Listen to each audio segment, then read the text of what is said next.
TV one के निहायत दिलचस्प ड्रामों और एंटरटेनमेंट से भरपूर शोज किसी भी वक्त देखने के लिए हमारी वेबसाइट विजिट करें या हमारे यूट्यूब चैनल को सब्सक्राइब करें और बेल आइकॉन पर क्लिक करें।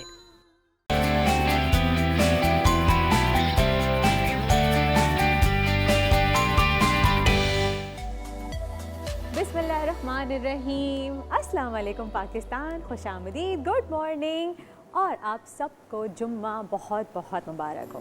कैसे हैं आप सब? जुम्मे का दिन है, सुबह सुबह सब उठते हैं, तैयारी करते हैं, नहा धो के जुम्मे का इतना मुबारक दिन होता है हम सब के लिए। तो मैंने सोचा क्यों ना आज जुम्मे के दिन मैं आपको एक खुशखबरी सुना दूँ। क्या लग रहा है आपको मैं क्या खुशखबरी सुनाऊंगी आपको? जनाब, मैं आज अनाउंस करने वाली हूँ एनेक्स के विनर का नाम। है ना खुशी की खबर? सब एक्साइटेड हो गए। लेकिन जनाब, उससे पहले मैं आपका तहे दिल से शुक्रिया अदा करना चाहूँगी कि आप लोग अपने कीमती वक्त में से वक्त निकालते हैं, हमारा शो देखते हैं, हमें लाइव कॉल्स करते हैं। हमें बहुत अच्छा लगता है। आपकी दुआएं, आपका प्यार हमारे लिए बहुत मायने रखता है। बहुत बहुत शुक्रिया आप सबका। तो जनाब, आइए आगे बढ़ते हैं और अनाउंस करते हैं एनेक्स के विनर का नाम।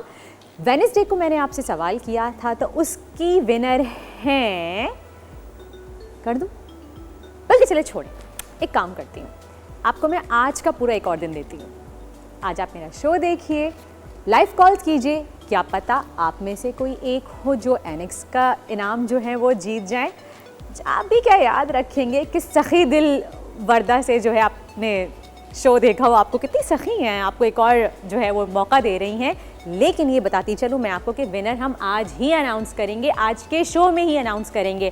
क्या पता हम आखिरी सेगमेंट में अनाउंस करें, क्या पता हम सेकंड लास्ट सेगमेंट में अनाउंस करें। तो जनाब, सवाल मैं एक बार फिर रिपीट कर रही हूँ, अभी फ़ोन उठाइए, कॉल मिलाइए और हमें जवाब दीजिए कि वेडनेसडे को जो हमने शो किया था मुस्कुराती मॉर्निंग के सेगमेंट हुस्न का राज, जिसमें हमारी मेहमान थी डॉक्टर बिल्किस, उन्होंने किस टॉपिक पे बात की थी? सोचिए सोचिए, बहुत ही आसान है। मैंने बहुत आसान सवाल किया था, उसी दिन ये सवाल किया था। थोड़ा सा दिमाग पे जोर डालिए और हमें कॉल्स कीजिए और अपना जवाब दीजिए और फिर लकी ड्रॉ के ज़रिए आप जीत सकते हैं एनेक्स का गिफ्ट हैम्पर। खुशी की बात है ना? लेकिन यार, ये अक्सर ऐसा हमें देखने को मिलता है कि जब भी कोई खुशी की बात होती है तो हमसे कहा जाता है कि भाई मिठाई कहाँ है, मिठाई तो खिलाइए। होता है ना? या तो कहीं कोई नन्ना मुन्ना मेहमान आ जाए तो मिठाई, पहली सैलरी आती है तो मिठाई, या फिर आपकी जॉब लग जाए तो मिठाई। अगर आप कहीं बाहर मुल्क से आ रहे हैं, किसी से मिलने जा रहे हैं, तो भाई पहली बार घर आए हैं, मिठाई तो लेके आनी बनती है। होता है ना ऐसा? आपके साथ भी होता है, सबके साथ होता है। ये हमारे एक खुशी मनाने का, एक सेलिब्रेशन का एक जेस्चर ही ऐसा हो गया है कि मिठाई के बगैर हमें खुशी अधूरी लगती है। लेकिन एक तल्ख हकीकत ये है कि जो लोग, जब हम खुश होते हैं, खुशियाँ सेलिब्रेट करते हैं, उस वक्त हमसे जो मुतालबा करते हैं मिठाई का, जब हमें ज़रूरत पड़ती है वो हमारे आसपास नहीं होते, वो हमें मिसिंग लगते हैं कहीं ना कहीं। जब हमें ज़रूरत होती है कि कोई हमारा अपना हमें सहारा दे, जो लोग हमसे मिठाई की तलब करते हैं कि भाई हम इतने खुश हैं आपकी खुशी में, वो लोग कहाँ होते हैं उस वक्त?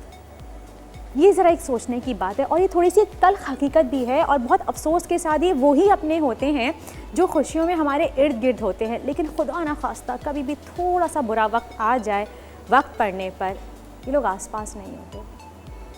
आप सोचिए उस वक्त कितना बुरा फील होता होगा अगर कोई इंसान, कोई शख्स आपको फ़ोन कर रहा है अपनी ज़रूरत के टाइम पे, या फिर कोई किसी कुछ सोच के आपसे बात करना चाह रहा है, आप उस वक्त उसको इग्नोर करते हैं। ये क्यों नहीं सोचते कि वो शख्स आपको इसीलिए याद कर रहा है कि वो आपको अपना समझता है। हमें करना चाहिए ना ऐसा। जनाब, खुश रहें, दूसरों को भी खुश रखें। और अगर कोई अपने बुरे वक्त में आपको पुकारता है या आपसे मिलने की कोशिश करता है, अगर आप उसके लिए कुछ कर नहीं सकते, एटलीस्ट उसका दर्द तो बांट सकते हैं, उसका गम हल्का कर सकते हैं, उसका थोड़ा दिल का बोझ हल्का कर सकते हैं, उसको दिलासा ही दे सकते हैं कि कोई बात नहीं, अल्लाह सब खैर करेगा। थोड़ा सोचिएगा इस बारे में। एटलीस्ट जो लोग आपके इतने करीब हैं, सिर्फ यही सोच के कि इसने हमें अपने दर्द में हमें याद किया, उसको आप पे इतना मान होगा तो वो आपके पास आया। अल्लाह ने आपको इतनी इज़्ज़त दी है कि कोई अपने मुश्किल वक्त में आपके पास आया। ज़रा सोचिए इस बारे में कि उसकी सिर्फ दिल आज़ारी ना हो कि आप उसको इग्नोर करें, सिर्फ एक शफ़क़त से एक मोहब्बत भरा हाथ ही उसके कंधे पे रख दें, उसी से उसका दिल बड़ा हो जाएगा। क्या पता आपकी इस सोच से, आपके इस सिर्फ 2 बोल से, आपके 2 जुमले उसकी ज़िंदगी पलट दें, आपकी मदद से वो बंदा अपने बुरे वक्त से निकल जाए। जनाब सोचिएगा इस बारे में। इसी बात पे लेते हैं एक ब्रेक। आज के हमारे सेगमेंट्स होंगे फ़िटनेस के, जिसमें हमारे साथ होंगे सुहेब और हमारे साथ होंगे जाफ़र जी एम, जो करेंगे टैरो कार्ड रीडिंग। तो अगर आपका कोई सवाल है, आप पूछना चाहते हैं कि कोई कारोबार शुरू करना है, बाहर जाना है, वीज़ा इमिग्रेशन का कोई भी सवाल है, आप जो है वो कर सकते हैं कॉल, और आपको लाइव जवाब देंगे जाफ़र साहब। तो देखना मत भूलिएगा, आज का शो बहुत ही मज़ेदार है। अपने तमाम किचन के काम ख़त्म करके बैठ जाएं टेलीविज़न के आगे। इस वक्त फ़िलहाल लेते हैं एक छोटा सा ब्रेक। कीप वॉचिंग मुस्कुराती मॉर्निंग।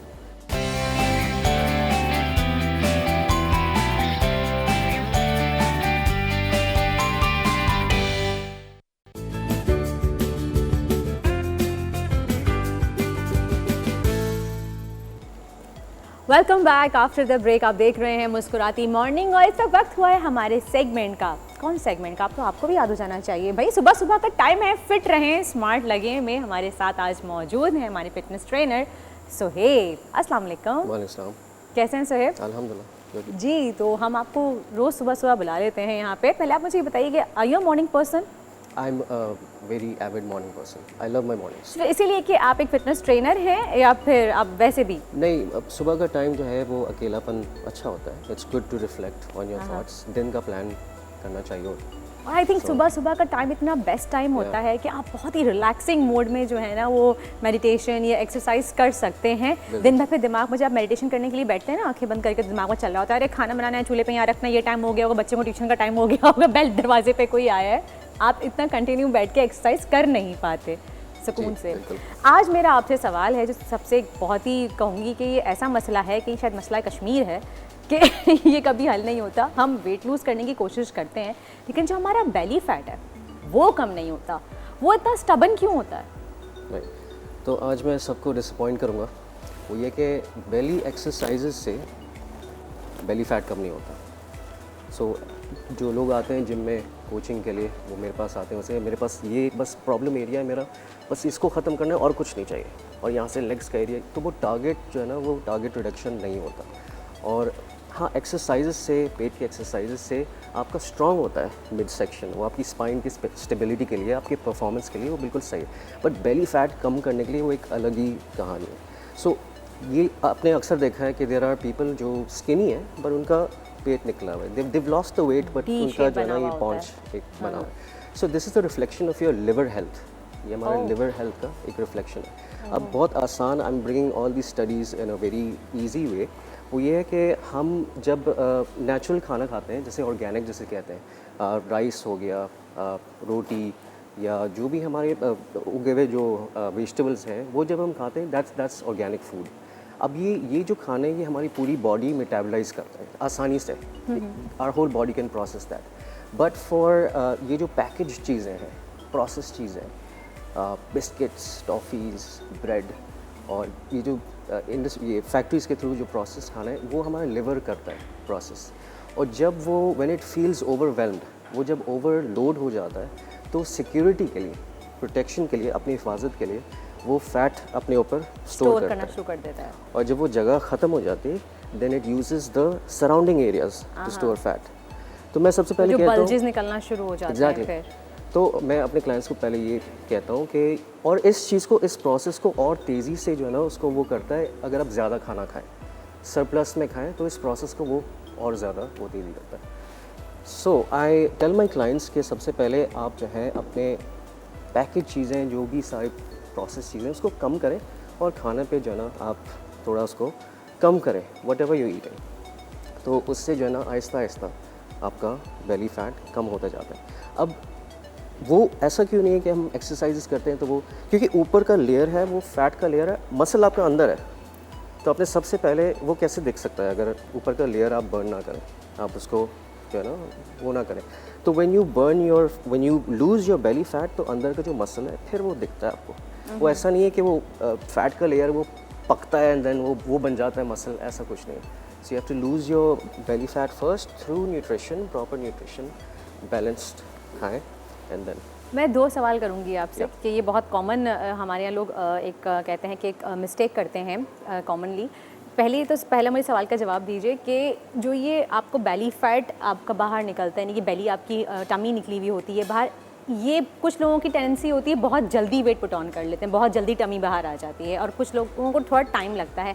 ये कितना प्रोसेस होता है, कितना लंबा आपके एक अंदाजे के मुताबिक है भाई, अगर आप 2-3 साल से इतना जंक खा रहे हैं या अपने डाइट का ख्याल नहीं रख रहे तो जाके आपका इतना बेली फैट निकलता है? क्योंकि या फिर आपको उस पर कम करने में भी उसको आपको उतना ही टाइम लगता है, क्योंकि हम सब यही चाहते हैं कि बस बेली फैट पे अगर हम काम करें तो वो बस दिनों में कम हो जाए। एग्जैक्टली प्रॉब्लम तो मैं चाहूँगी थोड़ा सा इसको एलैबोरेट करें आप। तो प्रॉब्लम हमारा यही है कि इंस्टेंट ग्रेटिफिकेशन जो है ना, हम बस ये जादू सा ये एक्सरसाइज कर लें और जो है ना 7 दिन में 10 दिन में जो है ना हमारा वो हो। अब जितना टाइम उसको स्टोर होने में लगा है या आपके मसल्स पे। जितना आपकी ईटिंग पैटर्न्स आपने सालों के गलत जो है ना Exactly. ईटिंग पैटर्न्स आपने महीनों का भी हो सकता है, सालों का हो सकता है, वो आप 7 दिन में 1 महीने में कैसे उसको जितना टाइम आपने उसको गेन करने में लगाया है उसका बराबर का आपको थोड़ा सा you have to take care of your. Please इस चीज़ को आप नोट डाउन कर लें और मेक श्योर कीजिए और आप ज़हनशीन कर लीजिए इस बातों के। देखें, एक्सपर्ट्स भी यही कहते हैं कि जितना टाइम आप जो है वो जो फैट है वो अपनी बॉडी पे स्टोर करने के लिए लगाते हैं, उतना ही टाइम आपको दरकार होता है कि आप फैट रिडक्शन के लिए 1 हफ्ते 10 दिन 15 दिन में इंस्टेंट डाइट से ये चीज़ें आपके लिए हार्मफुल भी हो सकती हैं। तो बराए मेहरबानी बहुत ही हौसले से काम लीजिए और आराम से बेली फैट को कम कीजिए। सोहेब, अक्सर ऐसा होता है कि हमारी डाइट प्लान जो हम फॉलो कर रहे होते हैं वो फेल हो जाती हैं, उसकी क्या वजह होती है? तो वो मुश्किल कर देते हैं लोग।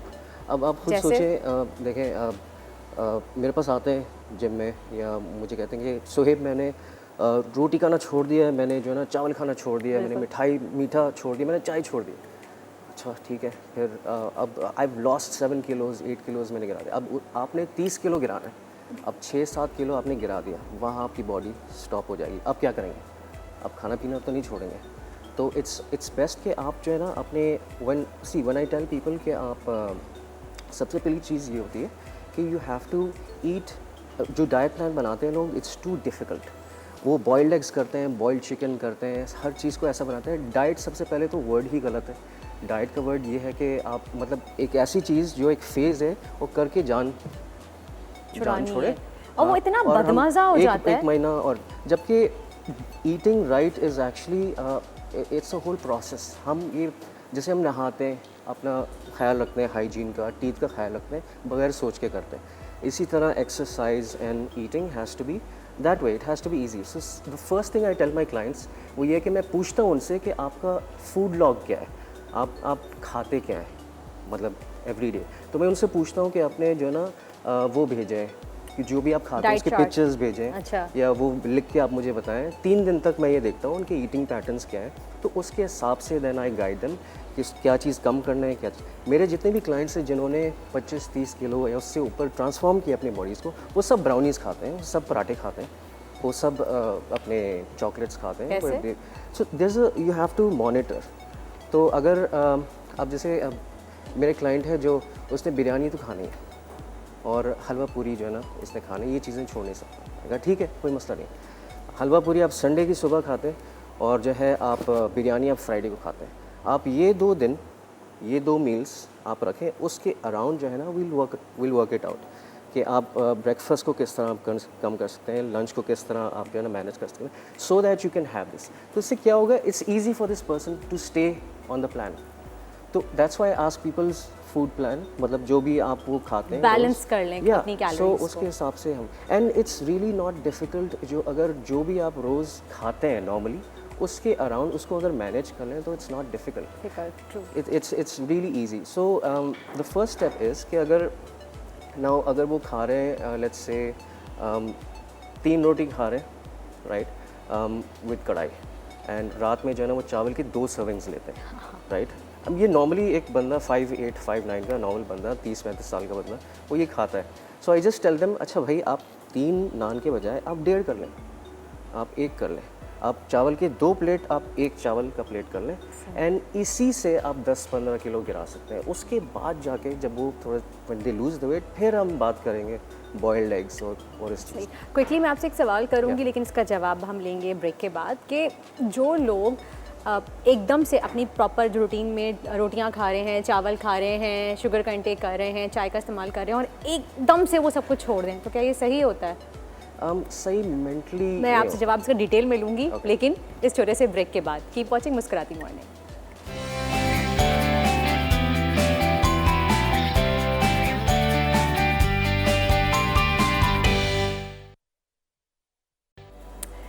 जी जनाब, वेलकम बैक। वापस आ गए हैं हम ब्रेक से और सुबह हमारे साथ हैं जो कि हमें बहुत ही अच्छे और इंटरेस्टिंग फैक्ट्स बता रहे हैं कि कैसे आप वेट लॉस कर सकते हैं या किस वजह से आपका वेट जो है वो नहीं कम होता, आपका जो बेली फैट है वो स्टबन हो जाता है। ब्रेक पे जाने से पहले मैंने सवाल किया था सुहेब से, उसका जवाब आप देंगे मुझे काइंडली?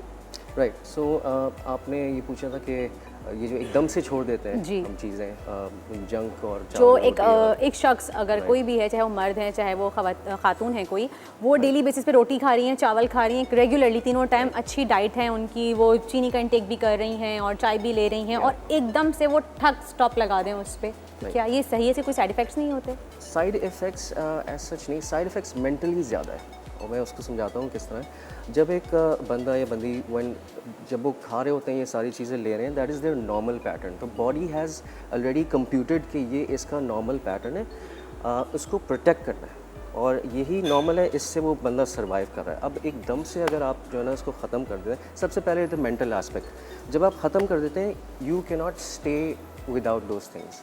क्या होगा? बीवी से लड़ाई होगी, टेंशन, ऐसा काम का टेंशन आ जाएगा या जो है चिड़चिड़ापन भी आपकी तबीयत में आ जाता है। तो वो क्या होगा, वो फिर आप ले लेंगे, आप पिज़्ज़ा का स्लाइस आप खा लेंगे, आप जो है ना चीनी, आप मिठाई जो है वो ले लेंगे। तो वो होता क्या है, उस इनटेक से इतना बड़ा मसला नहीं है जितना मेंटल आप डिस्टर्ब हो जाते हैं। वो जो गिल्ट है वो हमारा दुश्मन है। तो वो गिल्ट जो फील करते हैं, वो गिल्ट उस इनटेक को 2 दिन में तब्दील करता है। अब 2 दिन तक उस गिल्ट की वजह से वो ज़्यादा खाएंगे, वो कहेंगे कि you know I give up, it's not for me. तो वो 3 दिन 4 दिन तक वो जो है ना वो वैसे ही फिर अपना खाना, तो वहाँ से जो है ना वो कैलोरीज वो बढ़ना शुरू हो जाती है। अगर if people just take it easy and they say कि हाँ ठीक है, मुझे पिज़्ज़ा मैंने खाना है, मेरा दिल चाह रहा है मिठाई खा लूँ, तो वो खा लें and that's it, dust yourself of. दोबारा जो है आप दोबारा अपने प्लान पे आ जाएं, तो इससे इतना जो है ना इतना फर्क नहीं पड़ता। And this is what I deal with my clients. हाँ, क्योंकि यूजुअली ऐसा भी होता है कि अगर आप पूरा दिन भूखा रह रहे हैं और आपको पता है कि यार मुझे खाना है, आप अपने को ज़बरदस्ती कंट्रोल कर रहे हैं और आपका शुगर लेवल, आपको आदत है इतना मीठा खाने की, एकदम से आप नहीं खाता, आपको हेडेक्स वगैरह भी होना शुरू हो जाते हैं, मूड स्विंग्स होते हैं, जिससे फिर आपकी फैमिली में प्रॉब्लम क्रिएट होती है। ऐसे ही तो थोड़ा बहुत आप खा सकते हैं, कोई इशू नहीं है उसमें। अच्छा, दूसरी बात ये कि कहते हैं कि एक तरफ देखा जाता है कि कुछ लोग ऐसे होते हैं जो 3 टाइम रेगुलर प्रॉपर मील लेते हैं अपना और पेट भर के लेते हैं, प्रॉपर 2 रोटी, सालन, चावल जो भी है वो 3 टाइम का प्रॉपर मील लेंगे। हालांकि फिर भी वो मोटे होते हैं, जबकि वो 3 टाइम खा रहे हैं, उसके बीच में कुछ नहीं खाते, ना स्नैकिंग ना मंचिंग, कुछ भी नहीं होती। उसके बरक्स अगर देखा जाए तो कुछ लोग ऐसे होते हैं जो 24 घंटे चलते फिरते मंचिंग कर रहे होते हैं और वो प्रॉपर इतना कोई खाना भी नहीं ले रहे होते, लेकिन वो जंक्स ज़्यादा ले रहे होते हैं।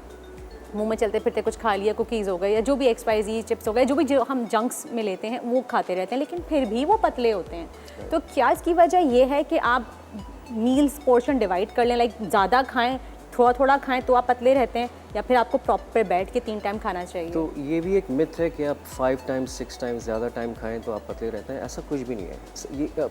ये इससे बियॉन्ड नहीं जाती चीज़ कि calories in versus calories out, इससे बियॉन्ड कोई चीज़ नहीं है। जितनी आपका मेटाबॉलिज्म है, जितना आप बर्न करते हैं नॉर्मली, आप उससे अगर कम खाएंगे कैलोरीज में तो जो है आप वेट लूज़ करेंगे, उससे ज़्यादा खाएंगे तो आप सरप्लस में जाएंगे, वेट गेन करेंगे।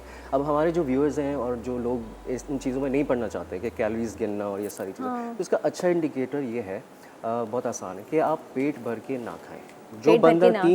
जो बंदा 3 टाइम खा रहा है, अगेन 3 रोटी से इसका पेट भर रहा है, तो आप उसको कम कर लें, पेट भर के ना खाएं। अपने इमोशंस को खाने से जो है ना वो अलग रखें एंड और फिर वो अपना वेट लूज़ कर सकता है। अब जो बंदा आपने जो एग्जांपल दिए कि वो चलता फिरता वो जंक खा रहा है या चलता फिरता वो मंचिंग कर रहा है, वो मंचिंग सिर्फ वो बोर्डम की वजह से वो ले रहा हो, वो अपना पेट वो इतना ज़्यादा कैलोरीज नहीं खा रहा है, से इतना पेट भर जाता है कि फिर आपको भूख नहीं लगती, आई गेस। अब लोगों के पेट के साइज़, मेटाबॉलिज्म, ये सारी चीज़ें मैटर करती हैं। तो अगेन वो जो मंचिंग कर रहा है वो इतने ज़्यादा कैलोरीज नहीं है उस चीज़ में, दैट्स वाई ही इज़ तो। लेकिन this is not dependent on कि ज़्यादा आप टाइम्स खाएं या एक कम टाइम पे खाएं खाएं, तो वट उससे एवर कोई वर्क्स फॉर यू, जिससे आप कैलोरीज अपना इंटेक जो है ना वो लिमिट कर लें। That's और it. हर किसी की बॉडी टाइप भी जो है वो अलग अलग होती है, राइट? अगर किसी को कितनी कैलोरीज की कम ज़रूरत है, वो इतना बिल्कुल। वर्कआउट्स का डेली रूटीन इतना टफ है Yeah. कि वो इतनी कैलोरीज ही बर्न कर लेता है, उसके बरक्स अगर एक दूसरा शख्स है उसकी वर्कआउट कम है, वो कैलोरी ज़्यादा ले रहा है, तो उससे भी फ़र्क पड़ता है। किसी को देख के आई थिंक हमें डाइट प्लान फॉलो नहीं करना चाहिए। बिल्कुल। और कम खाने का सबसे बेस्ट तरीका ये है कि आप अगर 2 रोटी खाते हैं तो आप 1 खाएँ, तो आप खाने से पहले 1 ग्लास या 2 ग्लास जो है वो पानी पी लीजिए, फिर खाना खाएं, तो आपको जो है It's a वो good hack. इतनी भूख नहीं लगेगी, इतना खाया नहीं जाएगा आपसे। मुझे सोहेब ये बताइए कि जैसे कि सर्दियाँ आ गई हैं, अब आई नहीं है, आती हैं चली जाती हैं, खेल रही हैं सर्दियाँ भी हमारे साथ, लेकिन कुछ पाकिस्तान के शहर ऐसे हैं जहाँ पे सर्दियाँ वाकई ठीक ठाक आ गई हैं। सर्दियों में भूख बहुत लगती है, बहुत भूख लगती है आपको ना, अभी खाना खाया इधर भूख लगी और उसमें आपका वेट भी बहुत बढ़ जाता है। तो सर्दियों के हिसाब से मैं चाहती हूँ कि हमारे व्यूवर्स को एक डाइट प्लान बताएं, प्रॉपर वाला डाइट प्लान, कि ब्रेकफास्ट में क्या लें, लंच में क्या लें, स्नैकिंग में क्या लें और डिनर में क्या लें। Right. So again, different people have different tastes, उनकी preferences जो है नेचुरली हम लोग विंटर में ज़्यादा खाते हैं, वो इसलिए कि अगर आप एवोल्यूशनरी पॉइंट ऑफ व्यू से देखें तो सर्दियों के टाइम जो है ना वो पहले ज़माने में in the stone ages animals नहीं होते थे, because they would be hibernating. तो उस टाइम जब हंट करते थे, और हम लोग जब हंट करते थे तो दिनों तक नहीं होता था खाना, दिनों तक we couldn't find animals.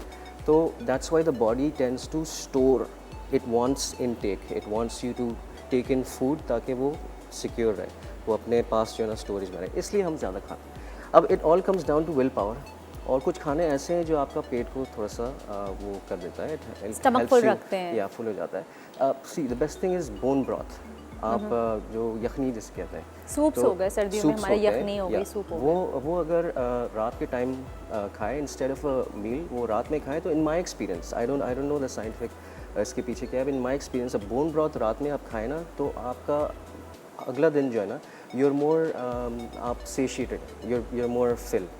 and अब देखें हमारी जो सब्जियां हैं, not the way we cook, लेकिन आप अगर उसको स्टीम करें या पैन फ्राई करें या पैन रोस्ट करें अपने सब्जियों को, जैसे कॉलीफ्लावर है, कैप्सिकम है, टोमेटोज़ भी, ये अपने सब्जियों को अगर, और ग्रीन लीव्स, पालक वगैरह, तो इसको अगर हम किसी भी एक मील में ऐड कर लें तो इससे हमारा पेट फुल रहता है। सुबह के टाइम में सबको ये कहूँगा कि वो ओट्स ज़रूर खाएँ, दलिया। अच्छा। एंड नॉट द वन जो उसमें आते हैं, टिन्स में आते हैं, लेकिन हमारे जो किरानी शॉप्स में दलिया मिलता है, खुले हुए जौ का दलिया, दलिया, it's very good to keep you full for the entire day. अच्छा, नहीं आप मुझे डाइट प्लान बताइए पूरा, कि कैसे आप अगर मॉर्निंग में, जैसे अगर नॉर्मली लोग जो लोग दलिया नहीं खाना चाहते, जैसे कि जो कहते हैं, आपने पहले ही मेरे ख्याल से बात की थी कि 2 ब्रेड स्लाइस के ले लिए, अंडा ले लिया, या 2 हार्ड बॉयल एग ले लिए, अब दोपहर में फिर आपने सैलड ली, क्या लिया? मैं चाह रही हूँ कि सर्दियों का ना पूरा मील आप बताएं। ओके, सो एग्स, जी एग्स का इफेक्ट, थर्मो इफेक्ट है बॉडी में, इट इज़ अ हॉट, तो एग्स इग्नोर ना करें, एग्स अच्छा है, it's good for you, vitamin D, बहुत सारे मिनरल्स हैं। एग्स आप जैसे भी खाना चाहें, डजेंट मैटर, आप बॉयल खाएं या आप उसको फ्राई खाएं या ऑमलेट खाएं, breakfast has to be, it has to be filling. तो आई वुड सजेस्ट कि आप 2 बॉइल्ड एग्स आप लें। अगर व्हाट आई पर्सनली डू, और I make most of my clients do, कि मैं 3 अंडों का जो एग वाइट्स हैं, 2 एग्स का एग वाइट्स जो है ना मैं रखता हूँ, 2 योक्स निकालता हूँ, and I have 1 full egg, so it's 3 eggs, और उसमें जो 1 योक है उसको रखता हूँ। तो ये होता है, चाय का कप भी सही है, एंड उसके साथ ओट्स अगर नहीं खा सकते तो फ्रूट बहुत अच्छा एडिशन है in the morning, always have fruit in the अब मॉर्निंग। तो सीजन में एप्पल्स भी आ गए हैं, बनाना भी है, आप जो चाहे आप ले सकते हैं। तो सो फ्रूट, आपके एग्स जिस फॉर्म में भी, whatever, and try not to go for, don't eat too much bread इतना ज़्यादा ना खाएं, एक स्लाइस पे रहें। उससे होता क्या है कि आपको क्रैश मिलता है, आपका इंसुलिन स्पाइक होता है, फिर क्रैश जो मिलता है ना, वो भूख, वो क्रैश एक्चुअली भूख है। तो ब्रेड को लिमिट करें, स्टिक टू फ्रूट, ठीक है, boiled eggs, 3 boiled eggs, 1 fruit, dates ले लें, you will feel full for the rest of the day. खजूर तो सबसे बेस्ट है ना, आपका शुगर लेवल भी पूरे दिन मेंटेन रखता है और आप में एनर्जी भी रखता है। ये तो हो गया ब्रेकफास्ट। लंच में क्या लें? लंच में it's very tricky, so lunch में इट्स ट्रिकी। लंच में कुछ भी आप खा सकते हैं, again, but keep it limited. Roti is a good way to keep yourself full, to keep yourself. Lunch में आप रोटी ले सकते हैं, आप रोटी ले सकते हैं, जो भी सालन बना है।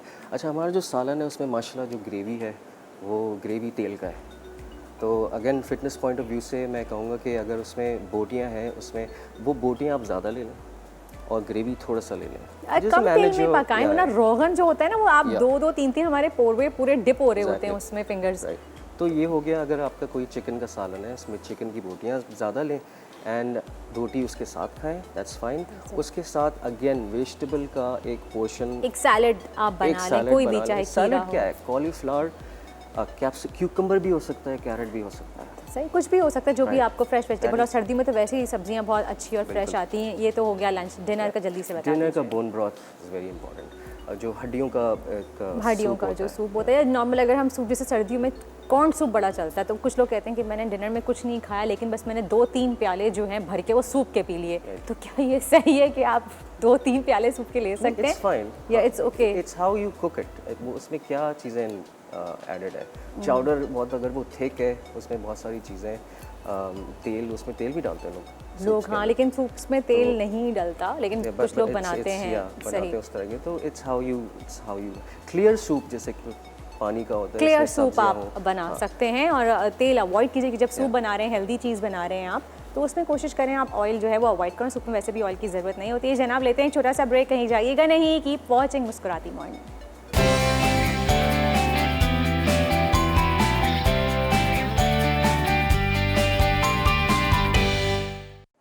वेलकम बैक जनाब, आफ्टर द ब्रेक आप देख रहे हैं मुस्कुराती मॉर्निंग। और जैसे कि मैंने आपसे स्टार्ट में कहा था, आज हमारे साथ मौजूद हैं the very famous tarot card reader Jafar ji M. अस्सलाम वालेकुम। वालेकुम सलाम, कैसी हैं? मैं बिल्कुल ठीक, आप कैसे हैं? अल्लाह का शुक्र। कि आपको हमारे व्यूवर्स जो है वो बहुत पसंद करते हैं और आप जब आते हैं तो हमें कॉल्स कर करके क्वेश्चन करते हैं। फिर आपके जाने के बाद भी जो है वो कॉल जारी होती हैं। तो जनाब अगर आपको पूछना है कोई सवाल तो आप हमें अभी कॉल कर सकते हैं। नंबर जो है वो स्क्रीन पे चल रहा होगा। जो भी आप पूछना चाहते हैं जाफ़र साहब से, कोई कन्फ्यूजन है, कोई इमिग्रेशन का मसला है, आप कन्फ्यूज़ हो रहे हैं कि कारोबार अभी शुरू करें ना करें, ट्रैवल करें ना करें, जो भी आपके मसले हैं आप पूछ सकते हैं। टैरो कार्ड रीडिंग के थ्रू आपको इसका जवाब देंगे जाफ़र साहब। तो और बताइए आप कैसे हैं, क्या चल रहा है आजकल? अल्लाह का शुक्र है, सब ठीक ठाक है। आप सुनाएं। मैच देख रहे हैं? डेफिनेटली। और पाकिस्तान क्या परफॉर्म कर रहा है माशाल्लाह से। नहीं, वैसे एक्स्ट्रा ऑर्डिनरी पाकिस्तान परफॉर्मेंस दे रहा है और अल्लाह करे इसी तरह आगे चले। आमीन। वैसे ये बहुत एक झटका ऐसा है ना कि इतनी अच्छी माशाल्लाह हम लोग परफॉर्मेंस दे रहे हैं और माशाल्लाह टचवुड लाइक 4 मुसलसल जीत। ये जो कॉम्बिनेशन बनाई हुई है ना टीम की, वो ऐसी इन्होंने बनाई है कि बॉलर भी जितने चाहिए, फास्ट बॉलर वो भी हैं, स्पिनर्स भी वही हैं, इनको बैट्समैन चाहिए वो भी हैं। और अल्लाह का ये शुक्र है कि सारे फॉर्म में हैं। और जब सारे फॉर्म में हैं तो अच्छा है। बस अल्लाह करे ये फॉर्म बरकरार रहे आमीन। और लोगों की नज़र ना लगे। इसलिए कि अब हमारी एक्सपेक्टेशन है फाइनल की। और इंशाल्लाह अल्लाह ने बेहतर किया तो फाइनल तक जाएंगे इंशाल्लाह। आपको लग रहा है कि इंशाल्लाह चले इंशाल्लाह कब भी हम लाएंगे इंशाल्लाह हम सबकी दुआ है। और जिस दिन हम कप लेके आएंगे उस दिन सेट पे पार्टी होगी। मैं पहले ही बता रही हूँ आप सबको ना, आपने ध्यान रखना और मेरी टीम भी सुन ले, तैयारी रखिएगा। इंशाल्लाह नहीं, ये तो ज़रूरी है, इसलिए ये पाकिस्तान के लिए बहुत बड़ा एजाज़ है। बाबर आजम के लिए एक बहुत बड़ा काम हो जाएगा। अभी भी वो माशाल्लाह से जो है वो नंबर 1 पे हैं ICI की तरफ से। नो डाउट, जो उसका टेम्परामेंट है क्रिकेट खेलने का, वो जज्बाती नहीं है। एक बहुत बड़े प्लेयर्स का जो टेम्परामेंट होता है उसका वो टेम्परामेंट है। आप देखें कहीं जज्बाती नहीं हो रहा है, कहीं गलत शॉट नहीं खेल रहा है, देख के संभल के जो चीज़ जहाँ ज़रूरत है उस तरीके से चल रहा है। जहाँ 1 वहाँ 1 पे चल रहा है, जहाँ 4 चाहिए वहाँ 4 पे खेल रहा है। प्लेसमेंट ऑफ बॉल बहुत अच्छी जगह कर रहा है। तो ये अल्लाह का शुक्र है। अल्लाह ताला जिसे चाहे फिर वो उसमें अक्ल भी आ जाती है ना। और जब अल्लाह मेहरबान तो मंजिल आसान। क्या बात है। वैसे मुझे सबसे अच्छी बात ये लगती है कि हमारी टीम जो है वो एज ए टीम खेल रही है, एक 1 यूनिट होके खेल रही है। कोई ऐसा हमें कहीं नहीं लगता कि हम किसी एक को भी कह सकें यार उसकी परफॉर्मेंस अच्छी नहीं थी, यार भाई इसने इतना अच्छा परफॉर्म नहीं किया। माशाल्लाह सभी अपनी पूरी मेहनत कर रहे हैं, अपना पूरा जो है वो मैच में इनपुट दे रहे हैं और सभी बहुत मेहनत कर रहे हैं। देखिए सारे काम आप जो यहाँ काम कर रहे हैं ये भी टीम वर्क है। बिल्कुल। अगर आपका एक टेक्नीशियन सही नहीं है तो आपका काम अच्छा नहीं होना है। अगर आपके यहाँ आप सही नहीं कर रही तो भी काम अच्छा नहीं होगा। अगर शेख साहब मेरा अच्छा फ्रेम नहीं बनाएंगे तो मैं अच्छी नहीं दिखूंगी। नहीं, ये टीम वर्क है। ये टीम वर्क है, कंट्रीब्यूशन है। और मैं तो कहता हूँ सबको एक्नॉलेज करना चाहिए हमें। चाहे छोटे से छोटा हो, बड़े से बड़ा हो, एक्नॉलेज हमें करना चाहिए ताकि वो और एग्रेसिवली आगे आए, उसका भी दिल बड़ा हो कि यार देखो मुझे अप्रिशिएट किया जा रहा है, जो कि हमारे यहाँ नहीं किया जाता नॉर्मली, सही। कि उसे बड़ों को ही कर देते हैं, कहते हैं तुम अच्छे। अरे भाई जब कैमरामैन सही कैमरे पे फ्रेम नहीं बनाएगा, वो सही नहीं लेगा, तो आप आओगे कैसे?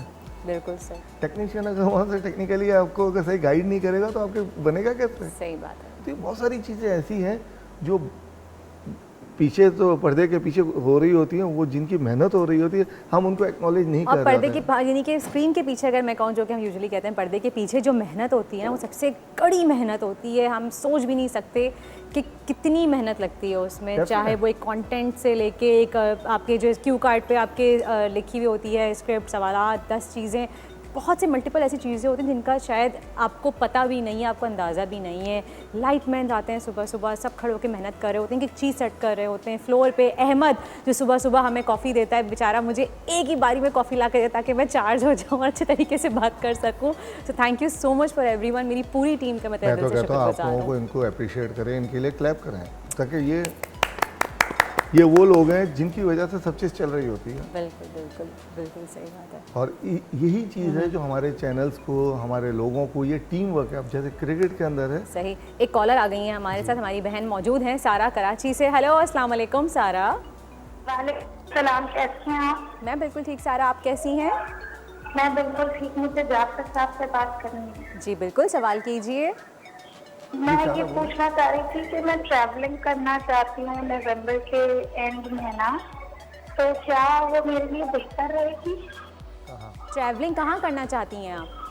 लाहौर, मतलब पहाड़, इस्लामाबाद, मरी, इस तरह नवंबर के एंड में, तो क्या बेहतर रहेगी मेरे लिए वो ट्रैवलिंग? आप शिफ्ट होना चाहते हैं या जस्ट घूमने के लिए जाना चाह रही नहीं हैं? नहीं नहीं, सिर्फ ट्रैवलिंग करना चाहती हूँ। बहुत अरसे से मैं कहीं निकली नहीं हूँ, कहीं गई नहीं हूँ, तो अचानक एक प्लान बन रहा था, तो मैंने सोचा मैं इनसे पूछूं क्या ट्रैवलिंग बेहतर रहती है? जैसे कहते हैं ना कि सफ़र करना चाहिए। सारा कोई मसला नहीं है, आप ट्रैवल करें, आपसे लाहौर इस्लामाबाद ना जाएं, इससे आगे भी जाएं, आप बहुत एंजॉय करेंगे और बहुत अच्छा सफ़र रहेगा आपका, और ये सफ़र आपके लिए अच्छा होगा। कोई मुश्किल नहीं है, कोई मसला नहीं है, कोई रुकावट नहीं है, आप जब चाहें तब जा सकती हैं इसके अंदर। सही। चलें जी सारा, thank you so much for calling. I hope आपका जवाब मिल गया होगा। और आप जाइए, मौसम भी बड़ा अच्छा है, घूमिए फिरिए, एंजॉय कीजिए और हमें दुआ में ज़रूर याद रखिएगा जनाब। और कोई भी हमें कॉल करना चाहते हैं आप अभी, और कॉल भी लेते हैं हम और बताते हैं आपको, तो बताइए जी। अब आप कुछ कह रहे थे ना उसके बारे में, मैं क्रिकेट के टीम वर्क बारे की में। क्रिकेट जी की बात जो कर रहा था, अभी भी ये जो हमारी टीम है, ये भी टीम वर्क पे चल रही है, और जितनी ये मेहनत कर रहे हैं, अल्लाह की सपोर्ट भी इनके साथ वैसी ही है।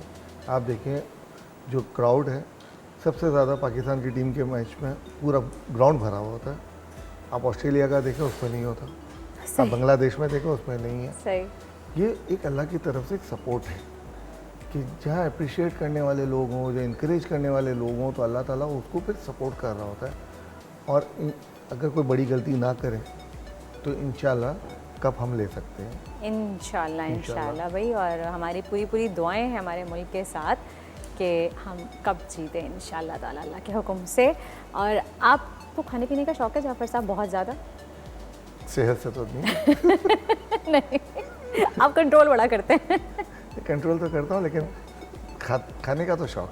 सही। और मैं जाफ़र साहब का, मैं ख़ास तौर पे आपका थैंक्स कहना चाहूँगी कि आप हमारे शो के लिए ख़ास ट्रैवल करके यहाँ पे आते हैं। यूजुअली आप घोटी में होते हैं और वो ऑल ओवर ट्रैवल करके जो है वो कराची आते हैं सिर्फ इसलिए कि हमारे साथ शो कर सकें और आपकी कॉल्स का जो है वो एक्चुअली मेरा जवाब दे बिजनेस सकें। कराची, लाहौर, इस्लामाबाद हर जगह है, तो मैं जब आप लोगों का स्लॉट होता है जहाँ होता है वहाँ से मुझे आना पड़ता है। और ये इनको पकड़ना बड़ा मुश्किल है, ये हर जगह ट्रैवल कर रहे होते हैं ना। कभी लाहौर में, आज पूछे, उनसे पूछना पड़ता है आज कहाँ हैं आप। क्या करें, अल्लाह का शुक्र है। अल्लाह का शुक्र है, अल्हम्दुलिल्लाह, अल्लाह का शुक्र है जी। तो आप मुझे ये बताइए कि आपका जो बिज़नेस है सारा, आप कार्ड के थ्रू आप भी अपनी थोड़ी सी कुछ रीडिंग करते हैं या फिर वैसे ही?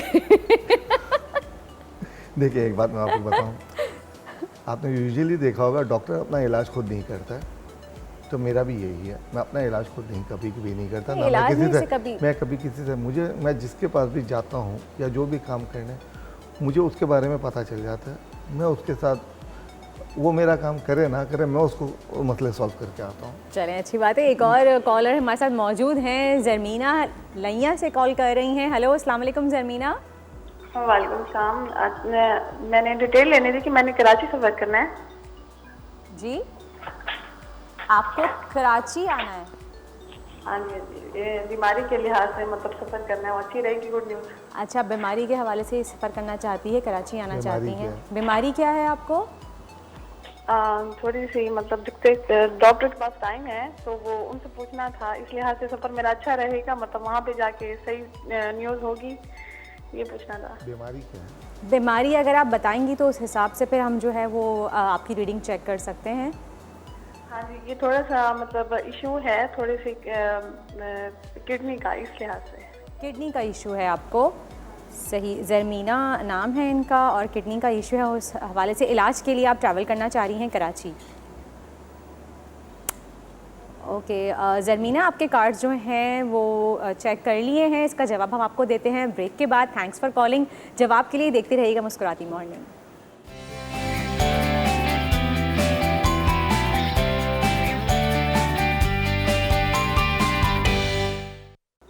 वेलकम बैक जनाब, आफ्टर द ब्रेक आप देख रहे हैं मुस्कुराती मॉर्निंग और जाफ़र साहब हमारे साथ मौजूद हैं जो कि आपके सवाल का जवाब दे रहे हैं। ब्रेक पे जाने से पहले कॉल थी ज़रमीना की लैया से, उन्होंने सवाल किया था अपने इलाज के सिलसिले में वो कराची आना चाह रही हैं, तो प्लीज़ आप बताइए। ज़रमीना, आप कराची आएँ और मेरे ख्याल से इस ट्रिप को आप डिले ना करें और किसी अच्छे प्रोफेशनल डॉक्टर कोई स्पेशलिस्ट को आप अपॉइंटमेंट भी लें और उनको दिखाएं, इसलिए कि इसमें डिले वाला मुझे नहीं लगता कि होना चाहिए। कि जितना जल्दी आप कर सकती हैं इसको करके आप इलाज कराएं, वरना ये कॉम्प्लिकेशन ज़्यादा हो सकती हैं और ये लाइफ थ्रेटनिंग भी हो सकती है। तो थोड़ा सा आप इसको स्पीडी इस काम को करें, बाकी अल्लाह ताला खैर करेगा। आमीन। और हमारी दिल से दुआ है ज़रमीना मेरी बहन आपके लिए कि अल्लाह ताला आपको सेहत तंदुरुस्ती दे, शिफा दे, लंबी उम्र अता फरमाए, आमीन। और एक और कॉलर मौजूद है हमारे साथ, अमरीन फ्रॉम कराची। हेलो, अस्सलाम वालेकुम अमरीन। अस्सलाम वालेकुम वर्दा, जुमा मुबारक। वालेकुम अस्सलाम, कैसी हैं आप? मैं आपको भी जुमा मुबारक बहुत बहुत। माशाल्लाह माशाल्लाह बहुत प्यारी हैं। क्या ड्रामों में कभी आएंगी, हम आपको ड्रामों में देख सकते हैं? आप मुझे पहले यहाँ देख लें, यही जो है आपका प्यार इतना मुझे मिलता है, इतनी दुआएं मिलती हैं, मुझे यही बहुत ज़्यादा अच्छा लगता है। बहुत बहुत शुक्रिया आपका। जी अमरीन, क्या सवाल करना वर्दा, चाहेंगी? मैं आपके सवाल का जवाब भी दे दूं? जी जी बिल्कुल। अच्छा, वो डॉक्टर बल्कीस ने ग्रे बालों को मतलब वाइट बालों को ब्लैक करने के लिए बताए थे उस दिन वेडनेसडे को। वेरी गुड, जी बिल्कुल, हमने जवाब जो है वो नोट कर लिया है और लकी ड्रॉ में देखते हैं, क्या पता हमारी आज की विनर आप ही हो इंशाल्लाह ताला। और आज का आप सवाल पूछना चाहेंगी कुछ जाफ़र साहब से? हेलो, ओ लाइन ड्रॉप हो गई, इतनी स्वीट कॉलर थी ये हमारी। चलें जी, कोई बात नहीं, हम दोबारा ट्राई करते हैं कि इनकी कॉल कनेक्ट हो जाए। और फिर जब तक हम जाफ़र साहब से ही बात करते हैं, आप कुछ कहना चाह रहे थे मज़ीद? जो कॉलर थी मैंने हमारी, उनको काफ़ी इनके लिए इतना काफ़ी था कि ये अगर इलाज कराती हैं कोई सही डॉक्टर के से और सही अपॉइंटमेंट लेके आती हैं, लेकिन थोड़ा जल्दी कर लें, जल्दी कर लें, इसको थोड़ा डिले सा। ना करें। ठीक है, कुछ चीज़ें ऐसी हो तो जितना डिले होती है उतनी कॉम्प्लिकेशंस क्रिएट करती हैं। तो इनके कार्ड में कुछ कॉम्प्लिकेशंस दिख रही हैं, तो आई थिंक कि अगर ये जल्द से जल्द करें तो अल्लाह ताला बेहतर करेगा। चलें जी, बिल्कुल अच्छी बात है। ये इलाज और उसके लिए अगर आपको ट्रैवल करना होता है तो बहुत अक्सर लोग सोचते हैं कि आप एक नई जगह जाते हैं, आपको लोगों का पता नहीं होता, डॉक्टर्स का आइडिया नहीं होता आपको, वो क्या लगता है अगर पाकिस्तान में ट्रैवल करें तो आपको किसी के थ्रू पहले वहीं से बैठ के रेफ़र कर लेना चाहिए या फिर आप सोचना नहीं चाहिए ट्रैवलिंग के मामले में इतना, अगर इलाज के लिए आ रहे अब हैं? कम्युनिकेशन और सोशल मीडिया इतना ज़्यादा हो गया ईजी कि आपने से मोबाइल पे चेक करना है तो आपको अच्छे से अच्छे डॉक्टरों का तो पता चल जाता है। लेकिन अपॉइंटमेंट से मिलने में बड़ा टाइम लग जाता है, ये सबसे बड़ा एक ड्रॉबैक है हमारे यहाँ। ये बात तो है मसला, लेकिन फिर भी अपॉइंटमेंट्स मिल जाती हैं सीरियसनेस को देख के। हमारे यहाँ ऐसे डॉक्टर्स हैं, अब जैसे इनको किडनी का इशू है, हमारे पास किडनी सेंटर है कराची में, one of the best in Asia, अच्छे से अच्छे डॉक्टर हैं। तो आई थिंक ये ऐसा नहीं है कि आज आपको दर्द है और 2 महीने के बाद की अपॉइंटमेंट थे, ये अपॉइंटमेंट मिल जाती है। सही, चलें जी, एक और कॉलर मौजूद है हमारे पास, सुल्ताना फ्रॉम कराची। हेलो सुल्ताना, अस्सलाम वालेकुम। हेलो, सलाम वालेकुम अस्सलाम। वालेकुम। जी सुल्ताना, सर्दियों की खांसी हो रही है आपको? हेलो हेलो सुल्ताना, आपको आवाज़ आ रही है? हेलो, आज ये क्या हो रहा है, सारी कॉल्स क्यों ड्रॉप हो रही हैं, क्या हो गया है भाई? Hello, I think call drop हो गई है। इनका सवाल था, आज सारे सवाल जो हैं वो सफ़र के हवाले से ही आ रहे हैं। ये पेशावर जाना चाह रही हैं कि क्यों सब इतनी ट्रैवलिंग को लेके कंफ्यूज हैं भाई, आप कोई और भी सवाल कर सकते हैं। इनका सुल्ताना नाम है, कराची से ताल्लुक़ है इनका, और ये पेशावर जाना चाह रही हैं। सफ़र करने में क्या है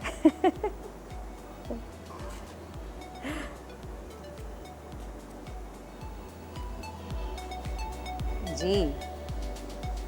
सुल्ताना, आपका सफ़र का कोई मसला नहीं है, आप सफ़र करें, बस थोड़ा सा केयर कीजिएगा जिस जगह जा रही हैं, कोई ऐसा हादसा ना हो जाए, कोई ऐसी प्रॉब्लम ना हो जाए। और बाकी सदका वगैरह दीजिएगा जाने से पहले, जैसे कि सफ़र में इतनी अच्छी चीज़ें नहीं दिख रही हैं। तो अगर बेहतर है कि डिले कर दें या तो जाना अपना?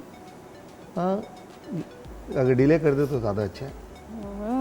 सुल्ताना, अगर आप डिले कर दें तो ज़्यादा अच्छा है। आप फिर दोबारा बाद में प्लान आउट कर लीजिएगा, क्योंकि अभी चीज़ें जो हैं वो मुनासिब नहीं दिख रही और कॉम्प्लिकेशंस दिख रही हैं, कोई हादसा दिख रहा है, तो ये चीज़ें अवॉइड करने के लिए डिले करें। और अगर ज़रूरी है तो पहले सदका दें अल्लाह के नाम पे, फिर इसके बाद आगे चलें। सही, लेकिन सदका देने से रद्द बला है, अल्लाह ताला फिर सब बेहतर करता है।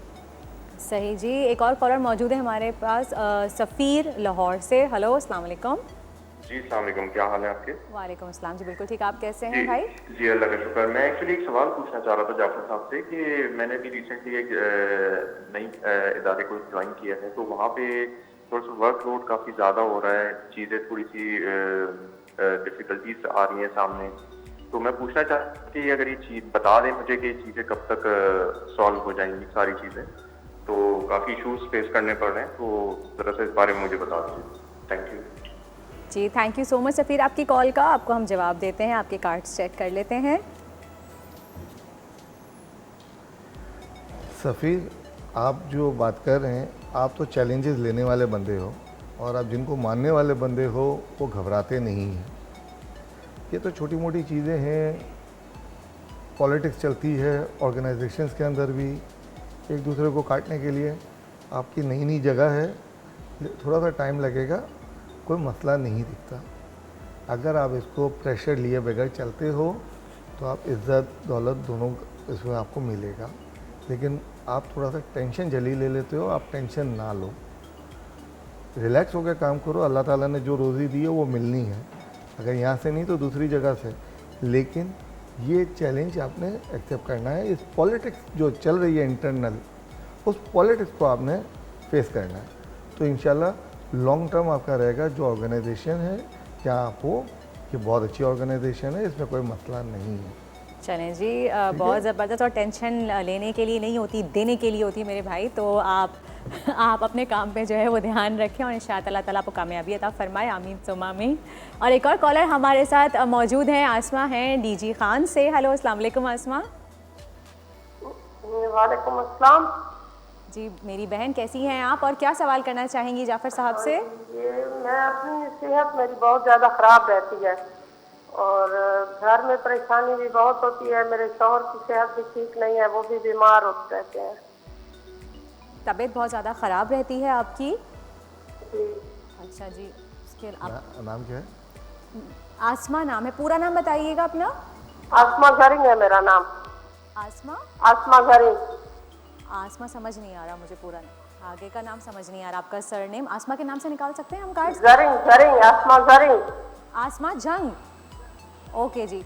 ओके, बहुत बहुत शुक्रिया आपकी कॉल का आसमा। आपके कार्ड्स चेक करते हैं और आपको जवाब देते हैं। आपकी सेहत के हवाले से आपने सवाल किया हमसे।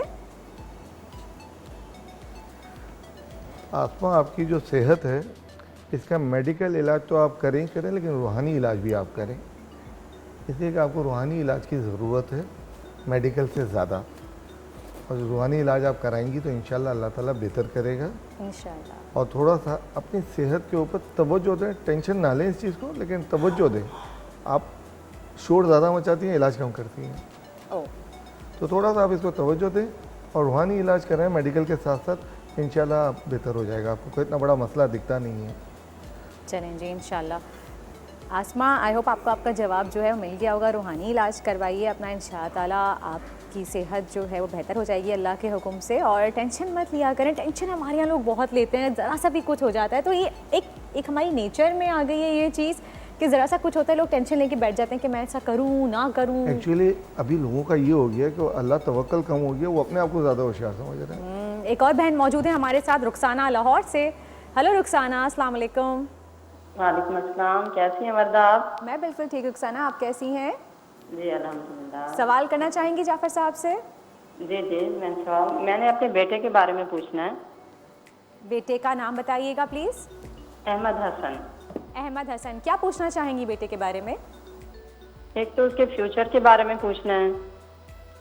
सेकंड ईयर में पढ़ता है वैसे बेटा। ईयर में पढ़ते हैं। और उनका ट्रिप जाना है नारायण नवंबर के एंड में।